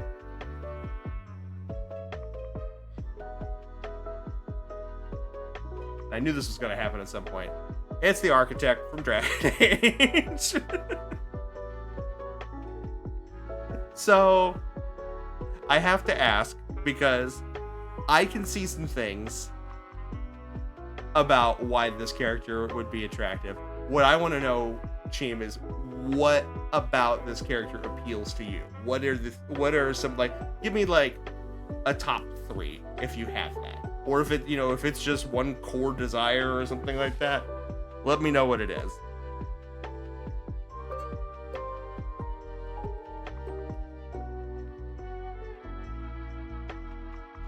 Deathly skinny, insane aura. Okay, I can get behind that.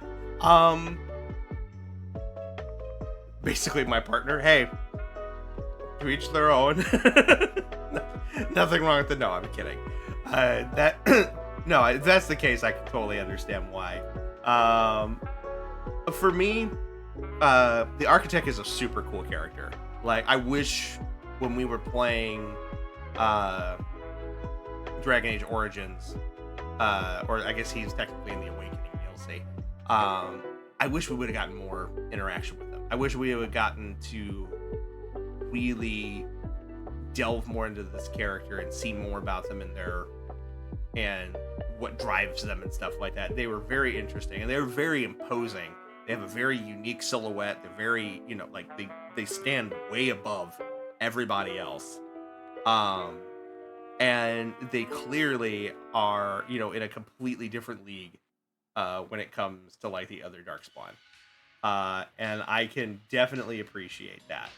That being said, I don't exactly necessarily find them super attractive, but I can definitely understand the enjoyment of the character, because if you wanted to know, honestly, the character that he reminds me of a lot, where I also know a lot of people enjoy the character on a level beyond just appreciation, is Pinhead from Hellraiser. He has a very similar, personality type of that, like, he seems to be constantly in control, one step ahead. The only difference here is that while Pinhead is very much a much more self-serving character, the architect seems to be a little bit different. Yeah, we got friends who like Pinhead. We do. We will not out them at this point in time, but they know who they are. But that being said, like I said, I really do like the character. The attraction or the spiciness aspect of it really isn't for me. So I think he's going to join Simon down here in Skim Milk, which is not necessarily to say that it's bad. It's like, I can see it, I'm just not into it. It's really what it boils down to. Like, but I can definitely see the qualities that are to be appreciated. If it were on a different character, I probably would like it more. So we'll put him there. Let's do a couple more.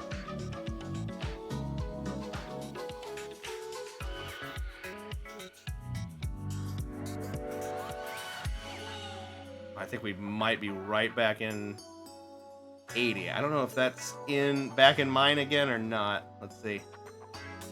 80. 80 is one of Fox's. Fox, are you here? Are you in here? I don't think they're in here right now. Let me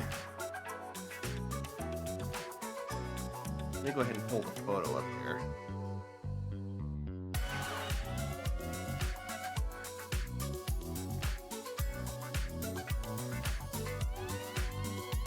So our next one here, again, unfortunately, is one that I don't know a whole lot about, so we might have to pull up some footage here.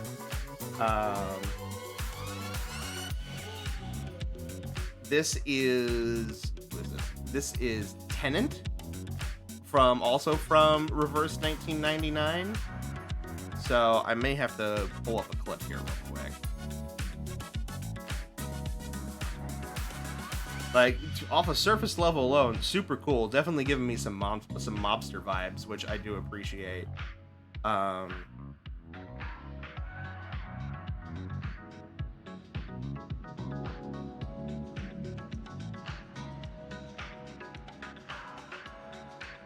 Let's see if I can find that ultimate attack like we did before.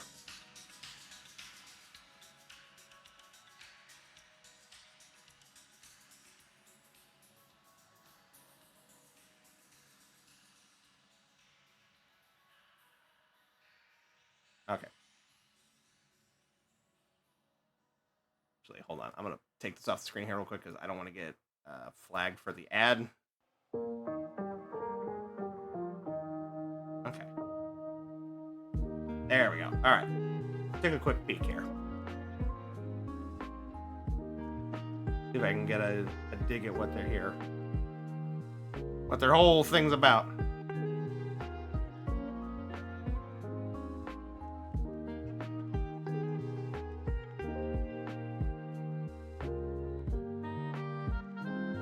Oh, wow. Did everybody see that image for a moment? Very, very sophisticated look. I love that. I'm loving the red hat. Oh, I love it. Love it. Oh, the little pistolero on the inside of the breast pocket there. So she's like a sexy mobster almost. Yeah, let's it's like all like their ability cards, I guess.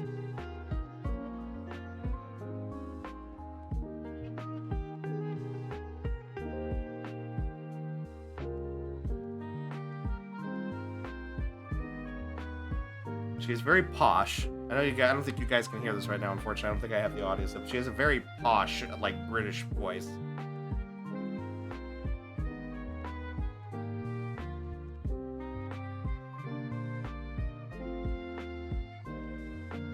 Okay, she's got some gunslinger vibes there.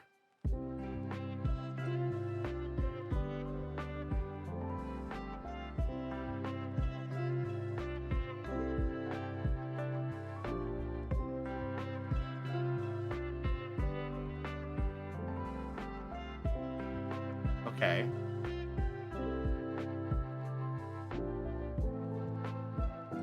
The rest is all just dialogue, I think. All right. I think we've seen enough. All right. She definitely looks very interesting. And I love classy ladies for sure. Let's see.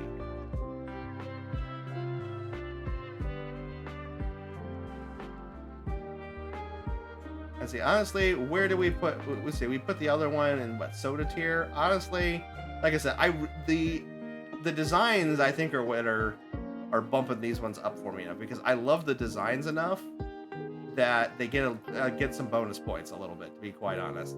So, like I said, they're very fun, clever use of like the archetype with the outfit. You know, it all works together very, very well. So yeah, I think I'll bump her up in the soda tier as well. We'll put both of them together. I think they're on pretty equal footing with one another. All right, one more for the evening. Unless we get one of KJ's, then we might do another one.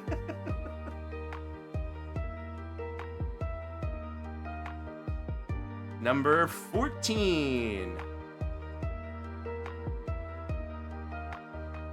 Who's that gonna be? 14 is one of Brian's. I don't know if he's still in here, but we did get one of them here, and this is one I know a little bit about. Mostly because I had a friend who played the absolute bejesus out of this game.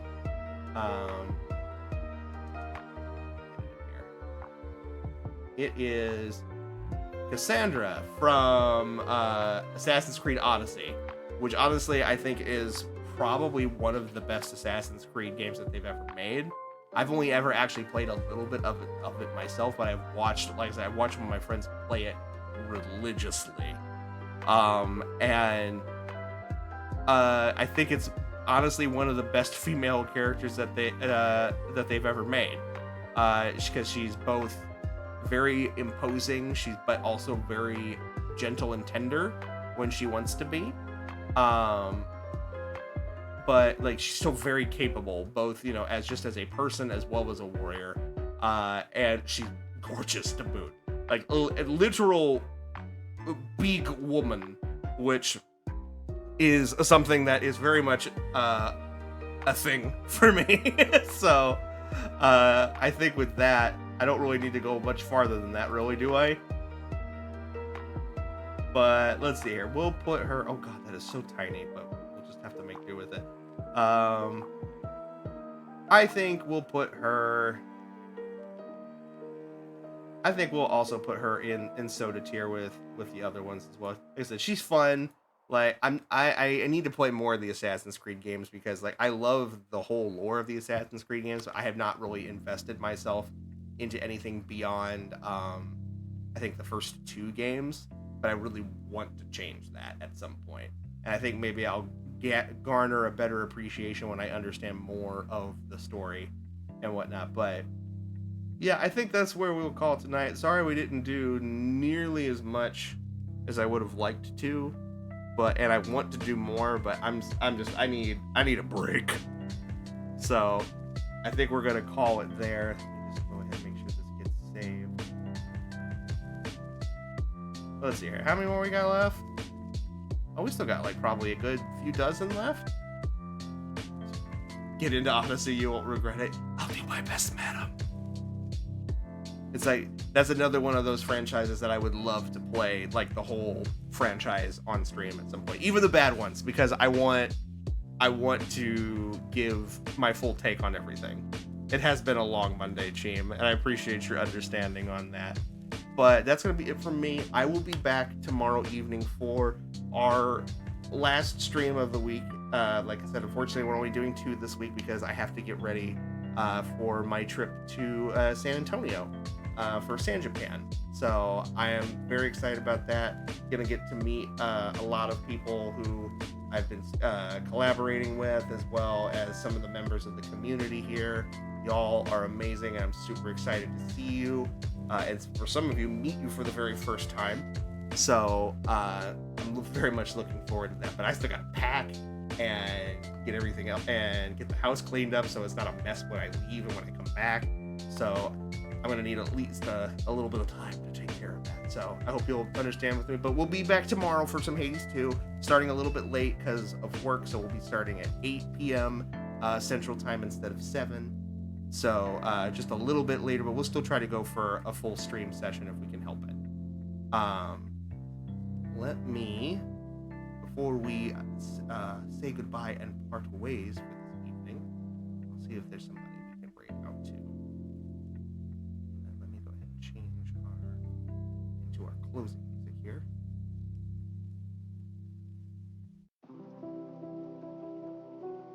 All right. Who's up?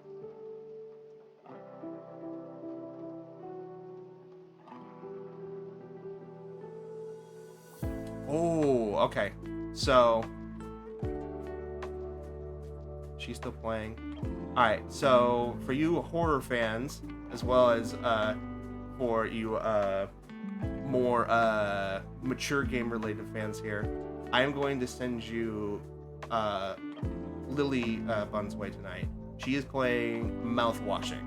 Mouthwashing is, I will warn you, is a very intense game with a lot of mature and graphic material in it. So if you are not willing to subject yourself to that or to participate in that, I completely understand if you want to part ways with us now before we raid out. But that being said, if you love horror and you love suspenseful type of games and stories, I think you would enjoy Mouthwashing quite a bit. And this is Lily's first experience with the game. So I am going to send you her way to support her. I love her very much, and I'm very excited to see her at San Japan amongst everybody else. So we're going to go say hi to her. But that is where we will part ways this evening. Again, guys, thank you so much for being here. I appreciate you so much. But for now, it is going to be adios, au revoir, auf Wiedersehen. Good night, everybody, and I will see you tomorrow for more of our Hades 2 runs. I'm so excited. Bye, guys. I'll see you later.